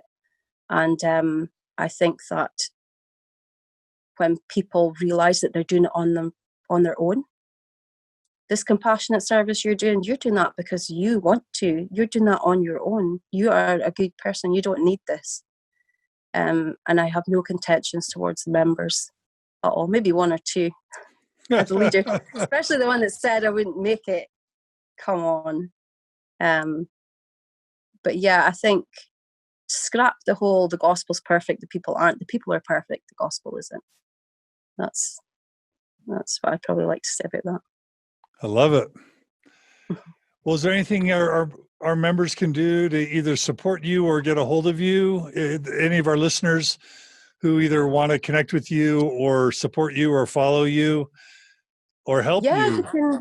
They can get in touch with me through Facebook if they want. They can search me up or maybe comment on something or other, and they can give me a message through that and connect if they want to chat about things. Or maybe we can make a Scottish ex-Mo community where we actually have meetups. That would be good. So if you want to create a Facebook group that just is like Scottish ex-Mormons or whatever, yeah, I'll share it. I'll share it all over, and I bet we could get a lot of people to join up. Oh, that would be brilliant. Yeah. Yeah. All right. That's a good plan. What's that? That's a good plan. Okay. So you or any of our listeners who are from Scotland, create the Facebook group, share it with me. I'll blast it all over. There are some other UK Facebook groups for ex-Mormons. We can share it all there, and we can get the word out, and maybe I'll come to Scotland and we'll have a party. Yes. A big party. There'll be lots of cussing. What's that? I said there'll be lots of cussing. Yeah, you'll teach me some Scottish swear words. I want to learn them all. Yeah. That's a good plan. Yeah, we'll have a ceilidh. A Scottish ceilidh is really good. We do some Scottish country dancing. That sounds like fun. Yeah. We could do that. Do you guys have any good food, or is it all just like potatoes and fish and chips and heavy stuff? Yeah, it is. And it's great. We have quite a large vegan community, actually. If the rate of veganism has shot up recently. Don't know if that's a worldwide thing, but yeah, there's more and more vegans. Gosh. But yeah, we do like our steak and our haggis and our iron brew and our fish and chips and all the greasy bad stuff. I love all that too, so we'll enjoy that. What about those mushy peas? I don't know. I don't like the mushy peas. I don't like the mushy peas so much. I don't know what I would have instead. Probably beans. Do you have beans for breakfast? Beans. Yeah, beans for breakfast. We had, because we still have American friends, I had them over. They stayed for a little while, actually, and I gave them a haggis breakfast, haggis with sausages and beans. I think the haggis was mostly left. They couldn't face it for breakfast. And what's haggis, for those who don't know? It's basically all the guts of a sheep ground up and then stuffed into its stomach and served up with some oats and spices mixed in with it. Is it tasty? It's really tasty. You get vegetarian haggis for those that are a bit scared about trying the real thing. Haggis, okay. Some haggis. I think we mostly eat pasta at home, though, to be honest. Pasta? Yeah. All right. Well, Karen, you're lovely, and I'm so happy to learn of your story. I'm so honored that you would come on Mormon Stories. I'm inspired by your life, and I hope you'll stay in touch, will you? Oh, absolutely. Yes. Yes. And hopefully I'll get over to the States again at some point. Yeah, come visit. Yeah, definitely. The thing about Utah is there's a lot of Mormons, which is great, but there's a lot of ex-Mormons, which is even better. It's better. And I know some of them as well. That's great. Have you met Gina Colvin? I went to conference, but... Do you know about Gina Colvin? Do you know Gina? No. So Gina is a feisty New Zealander who also likes to swear, and she left the church and eventually resigned, but she blogs occasionally. You ought to look up Gina Colvin, because I think you and Gina would love each other. Yes. Well, do then. I'll do that. Gina Colvin, you'll love her. So yeah. Good. All right, Karen, you're amazing. Okay. Stay in touch. Yes, will do. Thanks, John. My pleasure. And to all our listeners, Mark Johnson. Mark says Scotland has great seafood, best larder in the UK. I have no idea what's that? Yeah, it does. Good seafood, yeah. What's larder? Larder? Or lager, does he mean? It says Larder, but maybe he misspelled it. Oh. Anyway, hey, Mark. Mary says mushy peas are more an English thing. That's good to know. Well, huge thanks to our listeners for joining us today on Mormon Stories. Also, to those who listen after this recording, please email us if you have feedback, mormonstories@gmail.com. Please comment on YouTube or on the Mormon Stories podcast page at mormonstories@gmail.com or here on Facebook. If you enjoy Mormon Stories, there's so many ways you can support us. You can donate at mormonstories.org. You can become a monthly donor. You can give us a positive review on Facebook or on iTunes or wherever you listen to podcasts. You can share these episodes. Man, wouldn't it be great if every Scottish ex-Mormon shared this interview with all the other members in Scotland. The goal wouldn't be to take anyone out of the church. That's an individual decision, but just to make people aware, and to let people know they're not alone. I would just love every struggling, doubting member of the church in the UK could just know they're not alone and that there are options and that they can find healing and joy afterwards. I just want everyone to know that. And so if you're listening, you can share this episode with as many people as possible. That's a way that you can support Mormon Stories as well. And let people know of your favorite episodes and just spread the word. Those are all things. And once this COVID-19 thing ends, I really want to come out to the UK. I want to visit England. I want to visit Scotland. I want to visit Wales. I want to meet Sean and her wonderful husband. I want to visit, Scandinavian countries like Sweden and Norway and Denmark and other cool places. So let's have that happen by next year. How does that sound? Can I meet you face to face, Karen? Yes, come over. That'd be so fun. We've always got a party just waiting to happen. And do you guys have a good football teams in Scotland or not? I don't like football. What about rugby? Rugby? No, I'm not really a sporty person, but yeah, they love football up here. Okay. They love it. The guys too. Right. The blokes. Okay. The blokes too. All right, Karen, you're awesome. Okay, thank you. Thank you. Thanks to all our listeners. And please join us again soon on another episode of Mormon Stories Podcast. Take care, everybody. Bye.